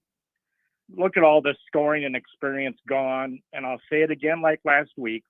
Jan's got them exactly where they need to be. And I get a little irritated with the chat with, you would think Jan has got 5 years of coaching experience or something when you read the chat. But other than that, I got to tell you my favorite play of the game. And I don't talk enough about Sita Falter. Do you remember the play where she got the ball down at the other end of the court and she was being ridden the whole way down the court and they didn't blow the whistle till the top of the key? Yes. I think she was so pissed off, she decided, I'm going to draw a foul, I'm not going to pass, and I'm going to make my point to the referees. Now, I ref Corey and Cash, and here's what I see today. Hard game to ref, 2 really top-of-the-line teams, but I ref with an accredited referee in a community school game. And here's what we said to each other. And he said to me, he's accredited. He refs high school games. He said, Mark, I trust your eyes because I'm out of position. If you something I miss and I make a call, don't be shy. Come and tell me. We'll discuss it. Refs get out of position. And today, where were the 2 refs meeting during a play call where somebody saw something different to the other guy and have 2 people's eyes on it?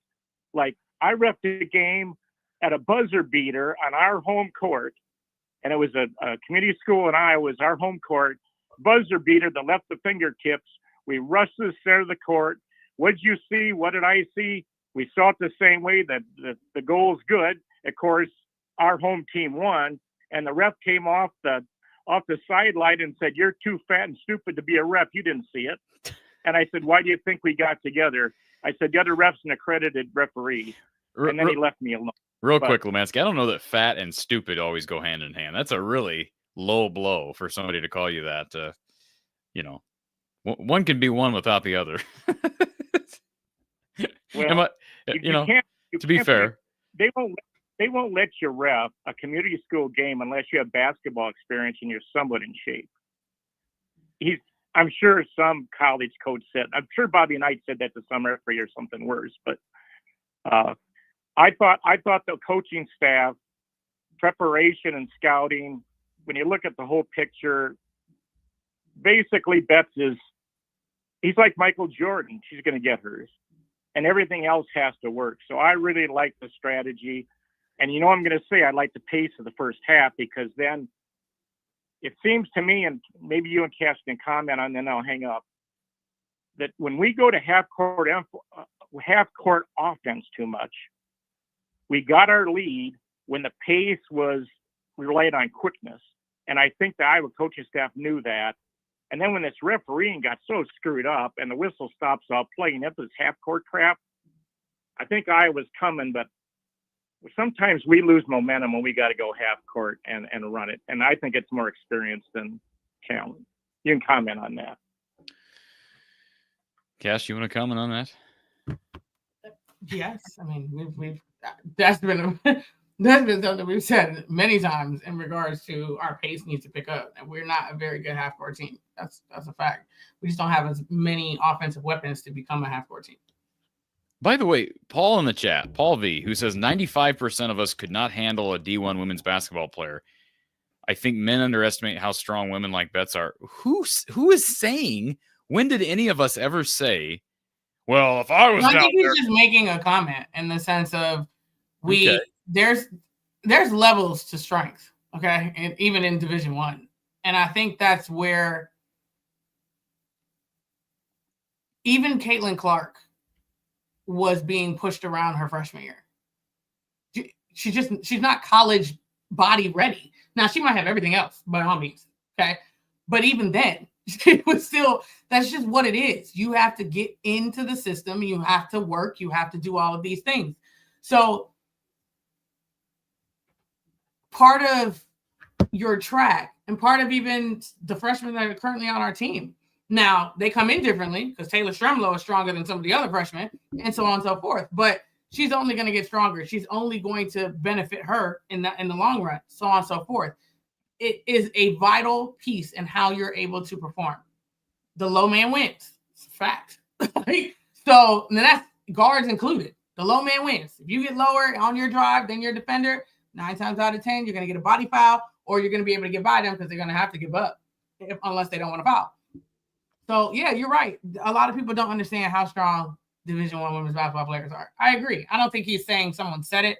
I think he's just saying in general. It's a lot of strong people. And Betts is definitely strong. Well, somebody's comment there I would like to talk about. I got to find it. I just want to make sure Paul's not saying, well, because none of us could handle Lauren Betts down low, we can't criticize how Iowa's attacking. I don't think so. Like, we can be critical of something. Like it's like the people say, well, Spencer, we couldn't criticize Spencer Petras as a quarterback because, well, Corey, you couldn't have been a better quarterback. Well, that means I can criticize everybody then. That don't give me no leeway. Has anybody seen Stephen A. Smith's college stats? And yet he's on the biggest network there is. So I'm breaking this down every day. Terry, thank you for the super chat. Right on Cash. Addie was ready for a big game against her high school teammate. Liked the 2-post look. Timothy Williams, he got a great comment in here. It says the Ava Hayden situation is very similar. That's a great comment to comment on. To Lauren Betts at Stanford. Yeah. So I know so a lot of you guys are new. Lauren Betts did not play at Stanford her freshman year. Barely. I mean, she kind of played, but not to the extent because again, she was fresh. Say it what you want to call it. She was fresh. She transferred to UCLA and she's become a different player. It's the same scenario. She's got that under her belt. Same thing's going to happen with Ava. I think Ava is going to be at the end of her 4 years. Her name's going to be in the record book somewhere. I full-heartedly believe that. However, she has to stay the course. Post players don't happen as fast as guards do. That's always been a thing. There's just not that many great post players, post coach in high school and AAU. It is what it is. So now moving in, that's the kind of track I see Ava, doing. But that's not a normal thing for post players to be getting 5 players to be starting and getting minutes like that. That's not a normal thing. Just FYI, everyone. Well, Lansky, sorry to go away from you. Anything else that you had for Kachine or myself? No, you're great. You're great. I appreciate your patience with me. I got one last question for the both of you. Now, the knee push on Betts was not on the Iowa side of the court, if I remember right. It was on the UCLA side. Mm-hmm. But let's pretend that Corey, you're the head coach, not Jan. Cash, you're the head coach, not Jan. And Lemansky's the head coach, not Jan. And if I saw that whistle on my center for kneeing that person, I would have got a technical so quick, and I hope I wouldn't have got a second one. You respond to what you would have done as a head coach if you saw that ref call. And I don't like talking about refereeing. You know that. Well, I think it does depend on the flow of the game, Kachine. Right. And Jan's not a real experienced head coach yet. Now, she's been coaching for a long time, but I don't know that I yet trust Jan to know when it's the right time to just take a technical foul. I don't know if in that moment that was a good time to, only because there was like a really weird ref situation around that time. I don't know if it was the the calls were very weird. People were already heightened. I'm not sure that would have been the best time. They still would have heard me though, but I don't know if I would have. Could have took a technical earlier. So, Cash, I'm gonna interrupt you. If I was coaching, I'd get a technical. If you were coaching, I'm 99.9% you're getting one. Listen, it may happen. I'm not saying it's not, because I was pissed. So I'm not saying it wouldn't have. Again, hindsight is 2020. In the moment, that may have well happened. Corey, you're ducking the question. Oh, I would have gotten.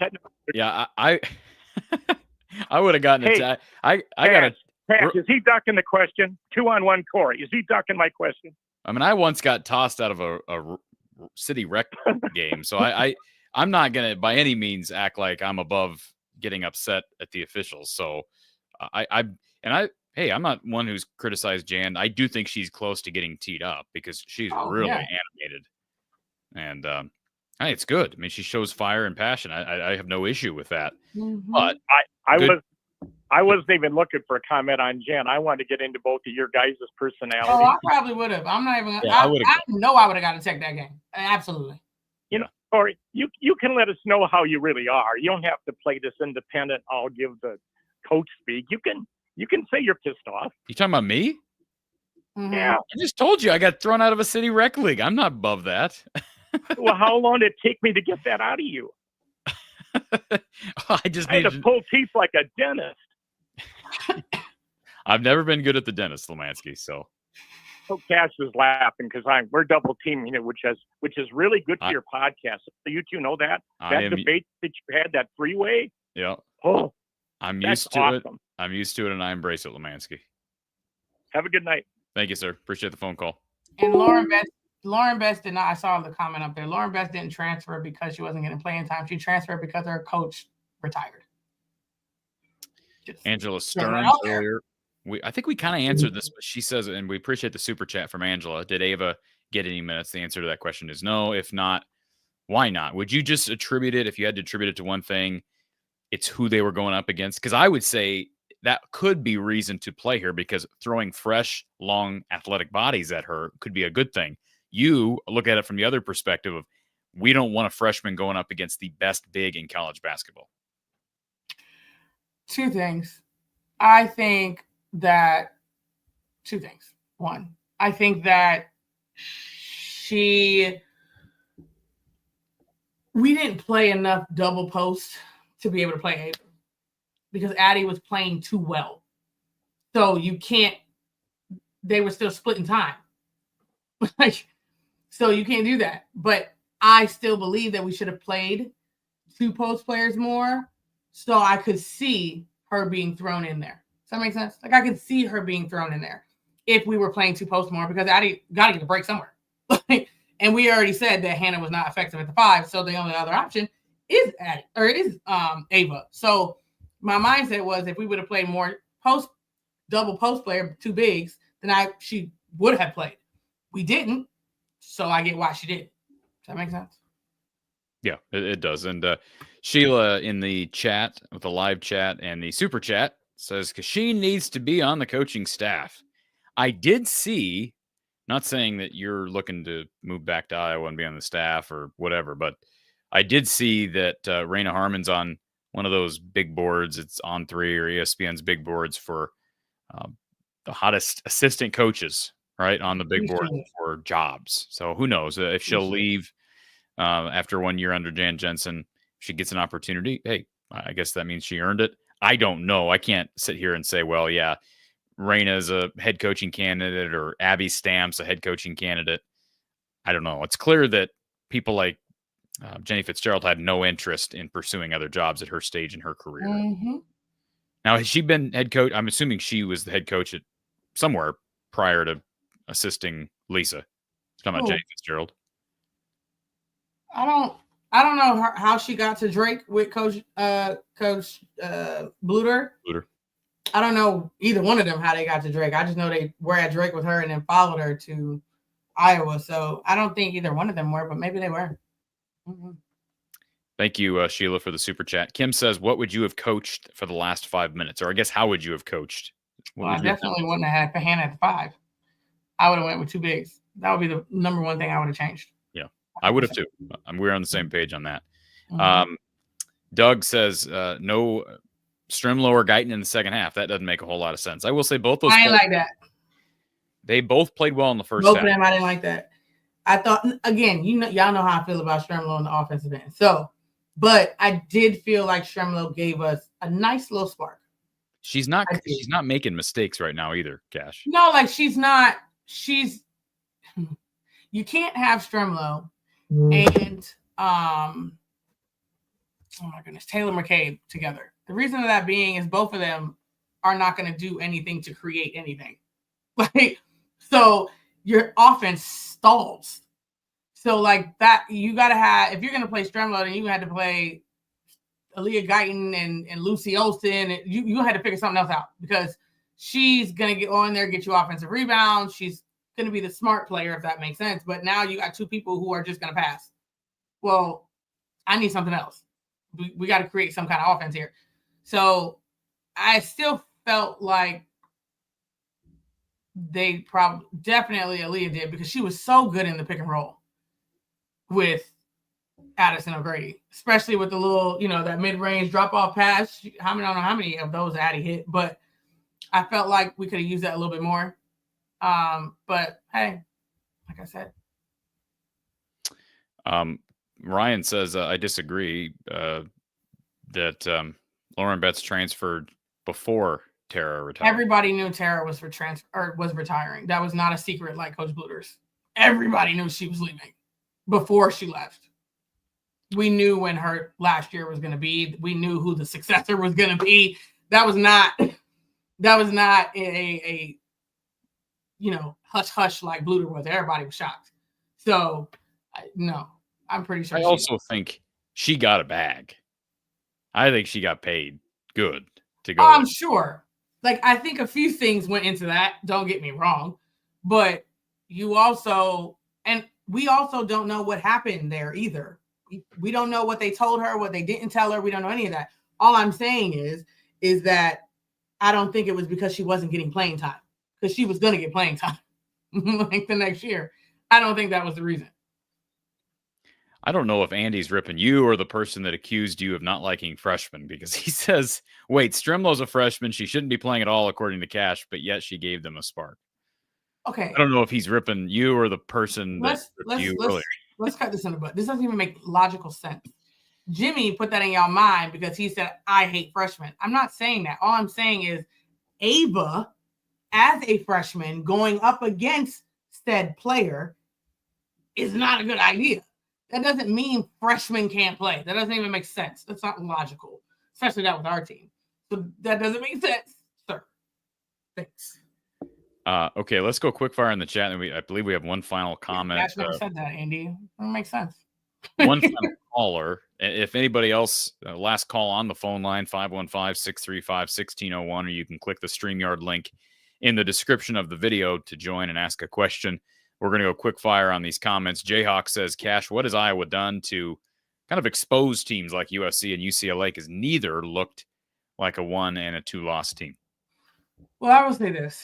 UCLA is worried. Coach Corey Close is worried because they are doing this right now. And you don't ever want to do this at the end of the season. They are winning, though. They are finding ways to win. Well, they are finding ways to win. Listen to what I'm saying. You're right. However, you are trying to win a national championship. Yep. You cannot go into March playing like that because you are hoping and praying. One call changes the whole outcome for them. You don't ever want to be in a situation like that. You should be dominant. You should be. They beat South Carolina by like 20. Like, That's the type of play you want to be playing with going into March. Iowa is like this. UCLA is like this. They should be worried.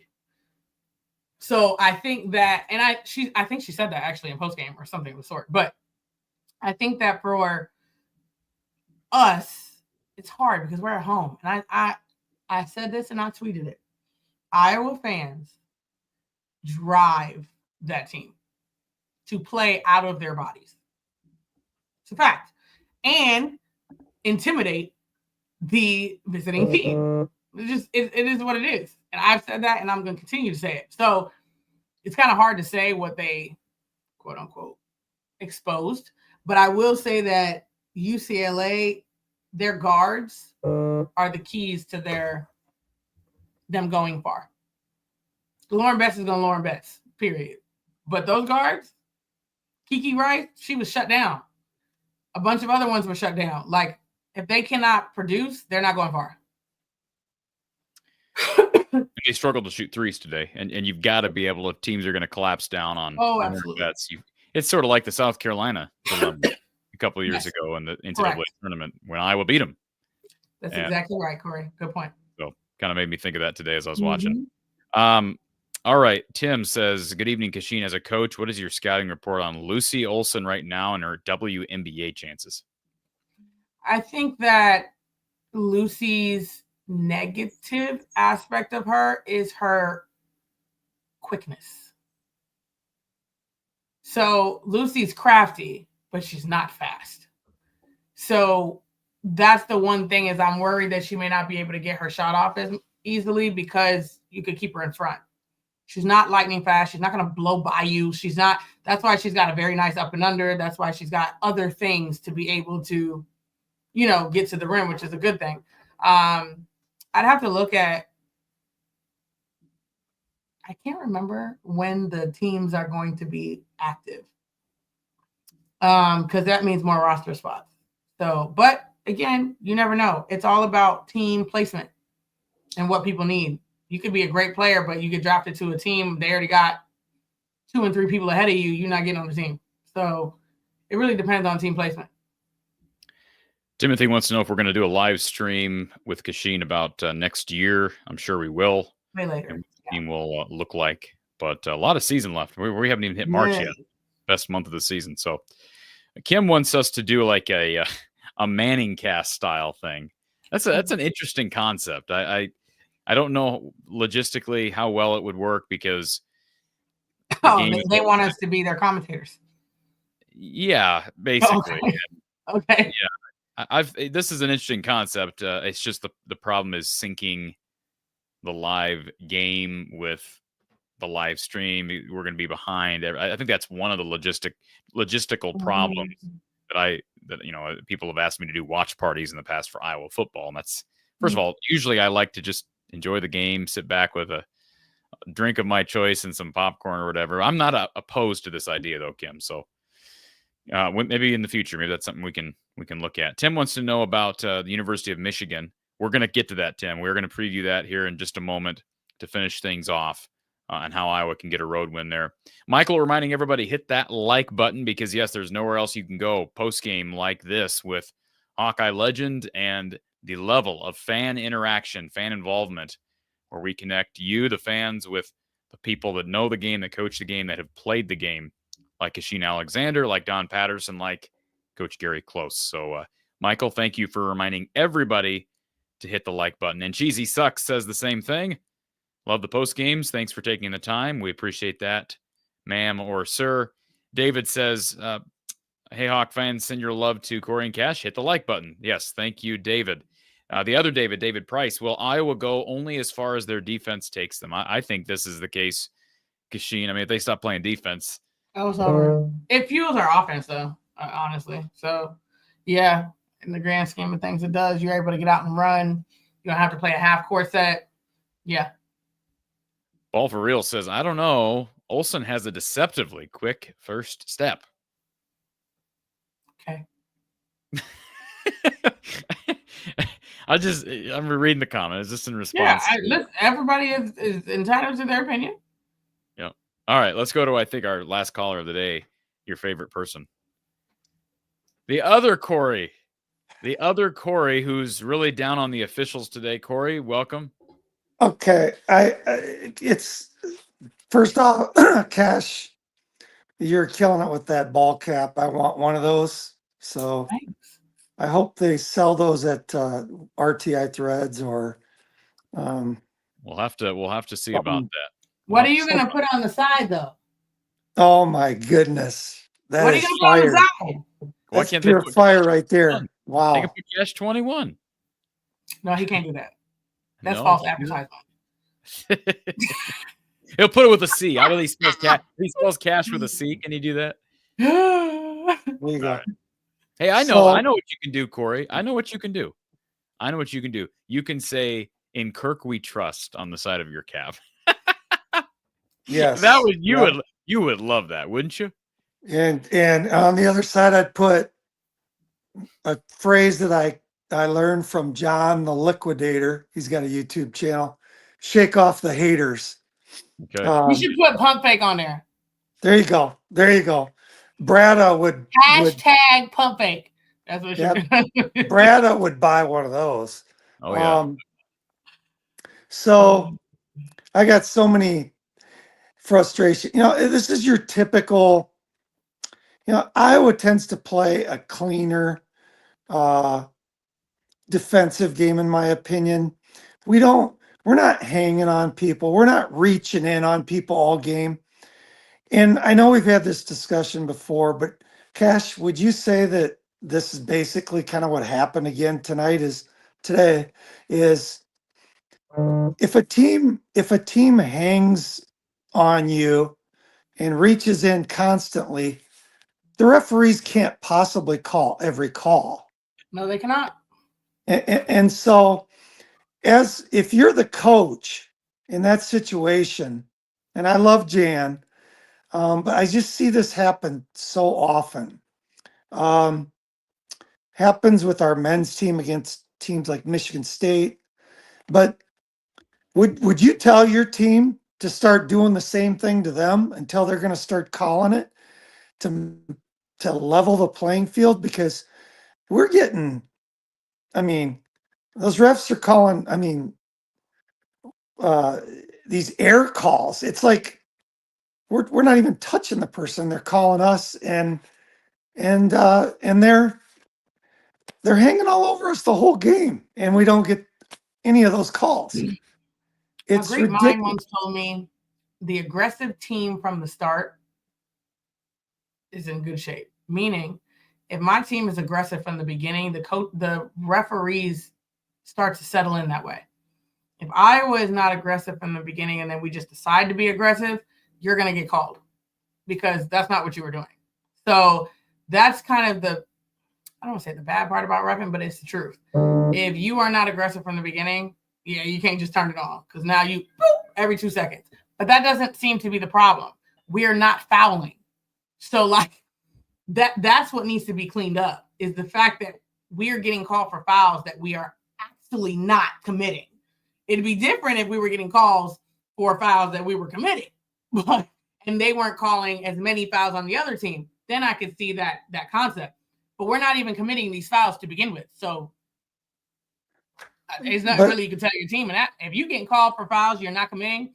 Being aggressive is just going to add more to the fuel to the fire at this point. Yeah, I guess, the frustration is that Iowa's offense was flowing at an elite level, and the refs just mudded it up, took us out of our flow, and just stopped the game and stagnated it and shifted the momentum. Hold on a second. Fact checking time. The offense was never running at an elite level. They shot 37%. They struggled today offensively. Well, they were moving the ball. The officials. I'm just saying they were never at an elite level today. I'm saying they were moving the ball much better. Hannah was getting vertical drives. They were making guards were cutting in, and the posts were passing them. They were moving the ball, and it was really called a foul on whoever was guarding Taylor McCabe every possession down the floor. Yeah, I would say the offense did get it going there. Second half of the first quarter into the second quarter. That was the stretch. Agreed. And that was the stretch Iowa won. And that's why I brought up earlier, you can't, like to Kyle, you can't say that opening stretch where Iowa was down 10-4 doesn't matter, because as well as Iowa played in that first half, if they had played the first 5 minutes like they played the last 15 of the first half, they may have been up by 15 points at halftime. Yep. And you know, it's got to feel good knowing we left a lot on the table. We left a lot on the court out there as far as we did not close out on any 3-pointers at the end of that game. They had wide open looks from 3 at the end of that game. Design. Yeah, I don't understand that, because I know we were in a zone, but you still have a guy out there. Yeah, you have a player out there that could try to close out. They didn't even try. And you're sending 2 at bets though. Well, but the one that's fronting could just peel off and guard the wing. That's a lot easier said than done.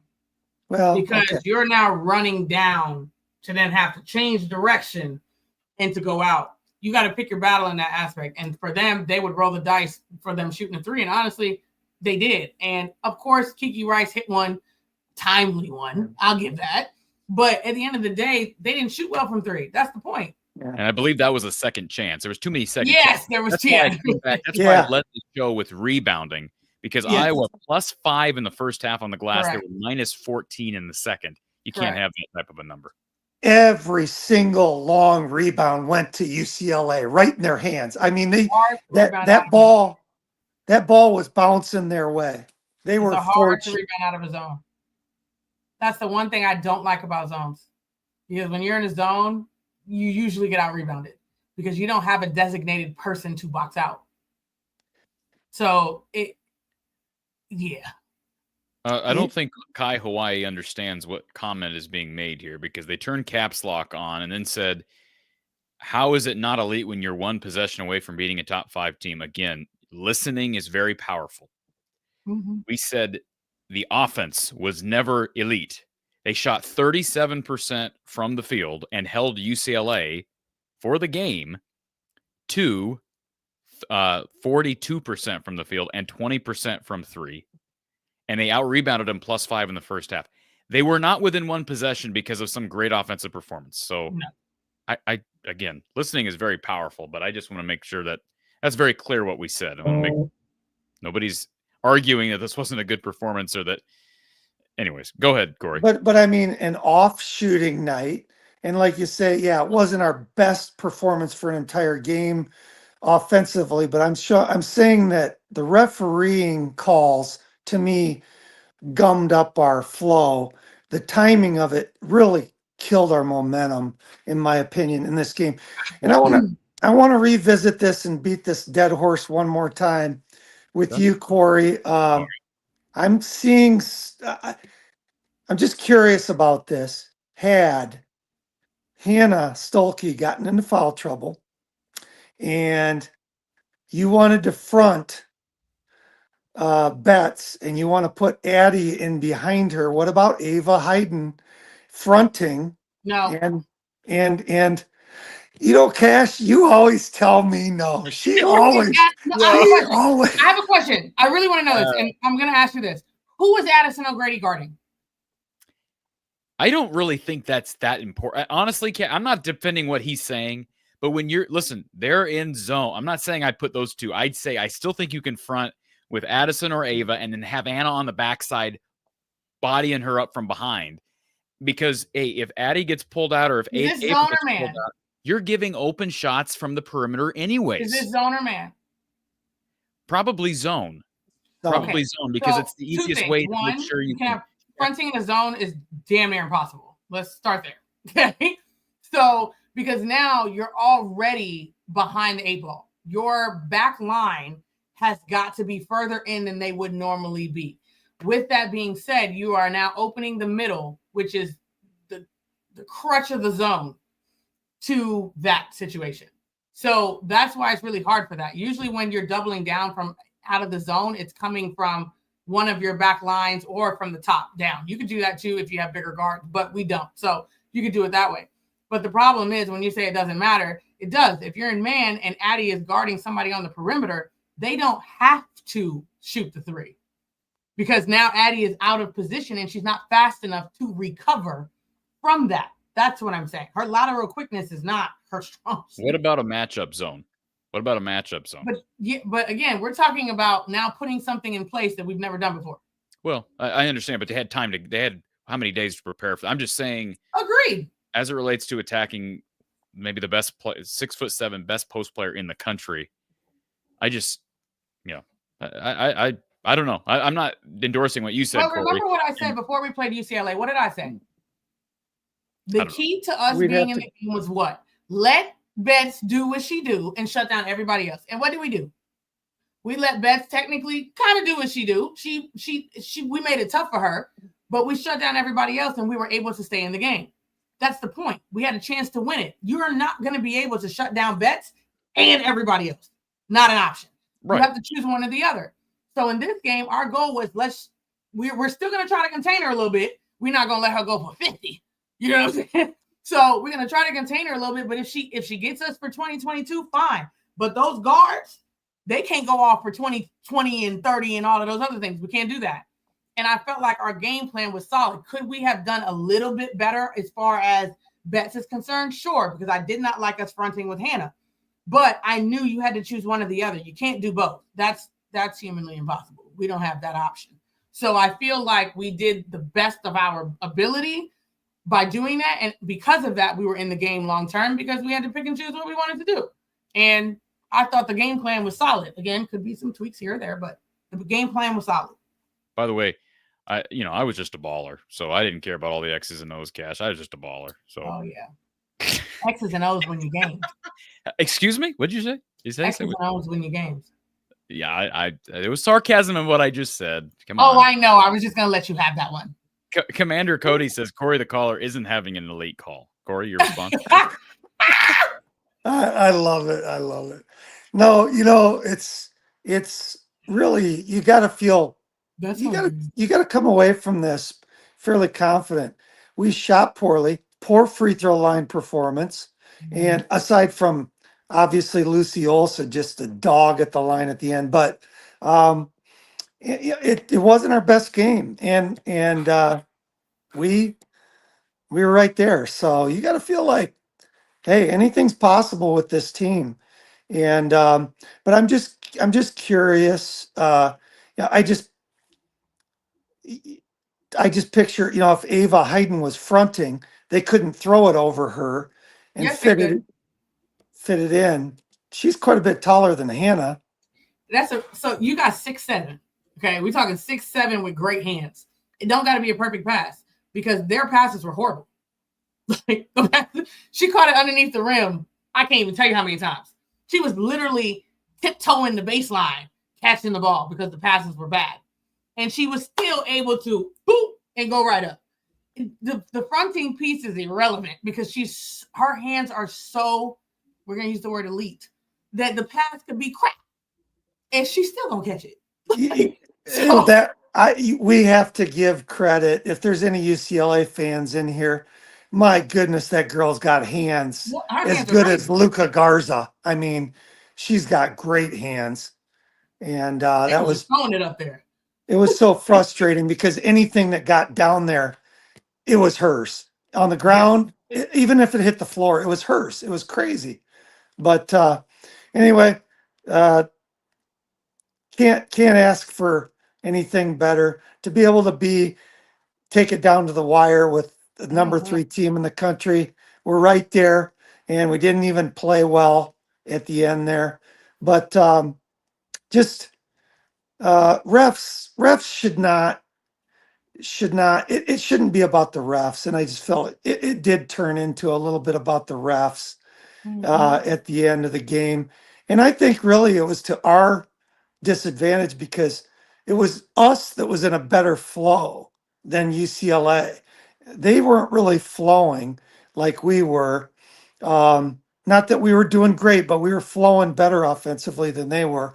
And when the refs step in there and mud it up, then it was to our disadvantage, in my opinion.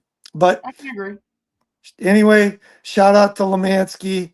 I'd like to gang up on Brada, go after him a little bit more, but I went after him previous show about Brock Harding. Yes. But I got blocked on video or something because I couldn't get in. StreamYard I don't know. StreamYard put a hater block on or It wanted something. me to get to bed on time. I guess that's what it was. Anyway, great show. Sorry. Thank you guys. Next Thank time, you. get the memo on the Nike hat, Bretta. Yeah. That's one bad hat. Gosh. Thanks, Corey. Appreciate it, sir. Good stuff. By the way, I just want to make something else. This is the last time we're going to talk about it. Mystery Machine.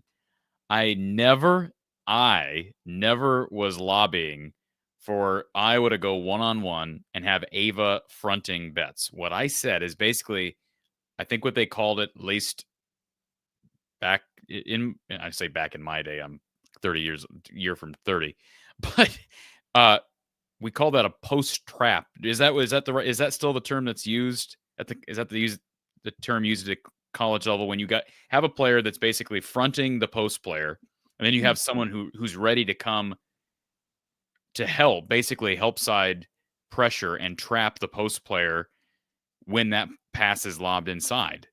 Isn't that basically what they were doing for a while with Hannah fronting? Yeah, it just wasn't working because you have 5'7" coming over to help. It doesn't. You're not trapping nothing with that. That's why I said with two post players, and you keep telling me you can't do that because no. What I said was you cannot have Addison O'Grady as the trapper. You can do two post players. You just cannot have Addison O'Grady as the trapper. She's not limble enough for that. But she also can't front. That's the problem. So if you were going to do anything, you could.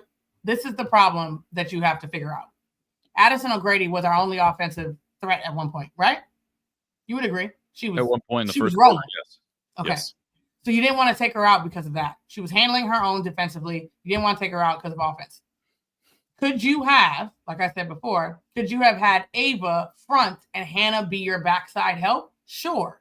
Because Hannah can guard 1 through 5 on the perimeter if it gets out. That's what I was talking about. But you can't. The problem is Addison was playing so well offensively. And so why would you do that? So tell the fans why you say Addie can't front.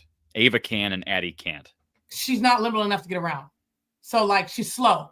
So by the time she got around, the pass would have went and then it was over. Because she wouldn't be able to stick with it. As a fronter, you've got to stay connected. Because if it does go, you still have to be connected for the trap to be successful. But as Addie is trying to get around, the pass would have went and Addie would have disconnected because she's not as nimble, whatever you want to call it, as Ava or Hannah. That's all I'm saying. We're finally starting to see it. This is what I brought up with you and Kyle earlier. This was my whole point, was just getting length on that front while also having backside pressure, if you want to call it that. By a bigger person. With Hannah. Because Hannah was out there anyways, and she can swing out and it was just the fact of now you're giving up one of your key offensive players at that point to play defense. Sure. So that you don't trade that off, especially if Addison is holding her own. Like if Addison was getting toe up, then I'd be like, well, hell, at this point, it doesn't matter. But she was holding her own and producing offensively. You can't take that out. Lomansky says, could we have won today with better free throw shooting? Of course, that's points on the boards, but who knows where that puts us. Yeah, and it's not like they shot poorly from the foul line. They were 79%. That's pretty good. UCLA shot 70%, so you could argue it wouldn't have been as close had UCLA made their free throws. Do appreciate the super chat, Lomansky. And Cheesy Sucks says, no chance Lucy stays another year, correct? Well, does she even have another year? She doesn't have another year unless the NCAA changes their she out of there. Eligibility rules, and there's been talk of that, but how would that work? Somebody said Kylie has another year. Is that true? Not that I'm aware of. See, I don't know. If she does, she should stay. But keep going. She should or she shouldn't? She should. She should. Okay. You would want her back. I would, only because now with her having a full year of being an option. Now this summer, as coaches, you can go hard and figuring out how we can make her more productive offensively. Does that make sense? Defensively, she don't need no work. Offensively, we can be better. We can make her a better shooter. We can be better. So if I was her, I would stay. If she has another year, she needs to stay. She does have another year because she played during the COVID year, her freshman year, and then redshirted later. Oh, well, she definitely needs to stay if that's the case. So she does have another year. It would just be a 6th year. Oh, okay. So, she's one of those. Got it. Yep. Okay. The Hawkeyes falling to the UCLA Bruins, number 3 in the country, 67-65, behind a solid performance from, I think solid from several players, elite from no one, at least on offense. Lucy really struggled from the field. She was 5 of 21. She finished with a team high 17 points. Hannah Stolke was not real effective, did grab 8 rebounds. I thought she was aggressive on the glass. The whole team was aggressive on the glass, especially in that first half, had 11 points. Again, 8 rebounds, 5 of 11 from the field. Taylor McCabe was, I thought, really good. 10 points, made a couple of threes, also made a couple of twos.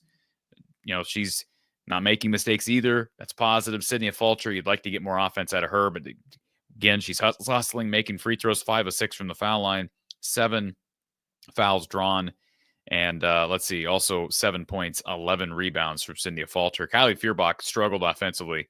She gives them energy on defense. She had finished with 7 points on the night of 2 of 8 shooting. Oh, can Addie O'Grady. Huh? Can I bring something up? Yeah, go ahead.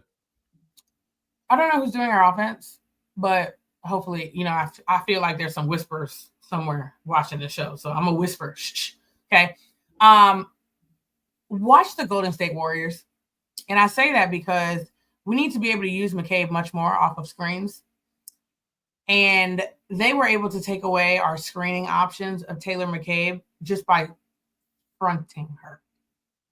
So they do that all the time with Steph Curry, and they've got counters. Watch them play and steal like 2 of their plays, because I think we are not using that to the best of our ability with her running off screens. She can shoot off of the screen with no dribbles. So we need to use that. Keep going, whispering. Good stuff. Aaliyah Guyton came in, gave him 13 minutes on the floor, had a 3-pointer made, also had a pair of assists. Addie O'Grady with the 10 points, 4 of 8 from the floor off the bench, at least I think 6 of those in the first quarter. Taylor Strimlow gave him 10 good minutes. No points scored, but did give him 2 rebounds, 4 assists, and no turnovers. That's 6 rebounds and assists combined and 0 turns for Taylor Strimlow in 10 minutes. Those are good minutes. I think you're going to look back and maybe Jan says, we would have liked to have gotten her in there. I sort of understand why they went with a more veteran lineup down the stretch of this game, but Guyton gave her good minutes, as did Strimlow. Tegan Mulaney did not play. When's the last time we've said that? She didn't see the floor. We haven't said that in a long time. Yeah, but she doesn't need to see the floor because we're playing 2 bigs.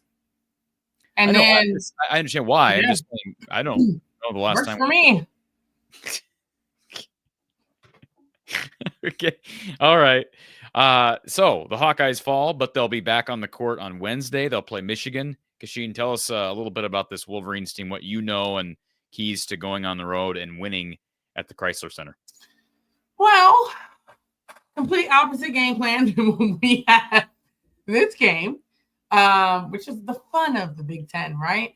I think they're more guard heavy than UCLA was, obviously. We're going to have to guard the 3-point line this time around. But honestly, I would focus a lot on us getting back to, let me not say getting back to, because that's not a good thing. Defense is always going to be our fuel. Running. It's going to be our, you got to get out and run. You got to get out and run. I do see, hot take, that Addison could have quite the game. I think matchup-wise, that might be, I don't know. I just have a feeling that she might be able to get something going against Michigan. Not saying it's because they're undersized or anything crazy, but I just feel like, I don't know why. I just do. With that, I would love to see Hannah get going, but we'll see. Michigan doesn't have a single forward this year averaging more than 5.9 points per game. Usually when that happens, it's an Addie game. That's true. That's a good point. Although Addie had a game at Drake going up against a She pretty did. You right. big, right? right? You right. Yeah. That girl's Yeah. skilled. She was. She was a lot thinner. Yes, So she was able to kind of bully her way in there. But yeah, I don't know. That's my hot take. I could be wrong, but Yulia Grabovskaya. She's from Russia. Say that again. She's 6'5". She's averaging 5.9 and 4.5 on the season, but she's their leading post threat. And of course, Michigan's leading scorer, Olivia Olson. So Olson spelled differently than Lucy's last name, but Olivia Olson was 16 and 6 on the season. Silas Swords with 16 and 6 as well. Jordan Hobbs with 13 and 5. Mila Holloway with 10 and 3. So they're very balanced with their attack, very guard oriented, as you mentioned. And this is a Michigan team that of late has had quite a bit of success. In fact, you look at their record here, Kachine, they've played themselves into a pretty good spot. They've won 5 of their last 6. So they're very similar as far as trajectory as Iowa. Got a double-digit win the other day against Penn State. Was that today or was that yesterday? I'm looking at the schedule here. Also knocked off Michigan State on the road. Lost on the road by single digits to a ranked Maryland squad. Also they have a win at Nebraska. They have a win earlier in the year against a ranked Minnesota team. So this is a good team that they're playing on Wednesday, and a team that has played their way solidly into the NCAA tournament field. So, well, post-game coverage after that game, which will tip off at 6 p.m. Central Time on Big Ten Plus. All right, Cash, anything else to add to our many wonderful viewers in Hawkeye land? It's almost March time. Best time of the season. It is. We are days away from the month of March, folks. So if you're interested in supporting the show, there's a few ways you can do that. Hit the thumbs up, the like button right below the stream. That's one way if you're doing this on YouTube. If you're following on Spotify or Apple or Amazon, listening to the audio version of this show, be sure you give us a 5-star review and follow the show on that whatever podcast platform you use. And you can also sponsor the show if you're interested. The email is scrolling across the bottom of the screen. The email is info@fromthehawkeyeofthestorm.com. That's info@fromthehawkeyeofthestorm.com. Of course, donations are always appreciated as well. Please support our sponsors. They're also listed in our description. Cash, it's been a pleasure. And we got 2 left. We'll enjoy them, and then it's tourney time. Will do. All right, folks. For Kachine Alexander, Corey Brada from the Hawkeye of the Storm, we will talk to you very soon.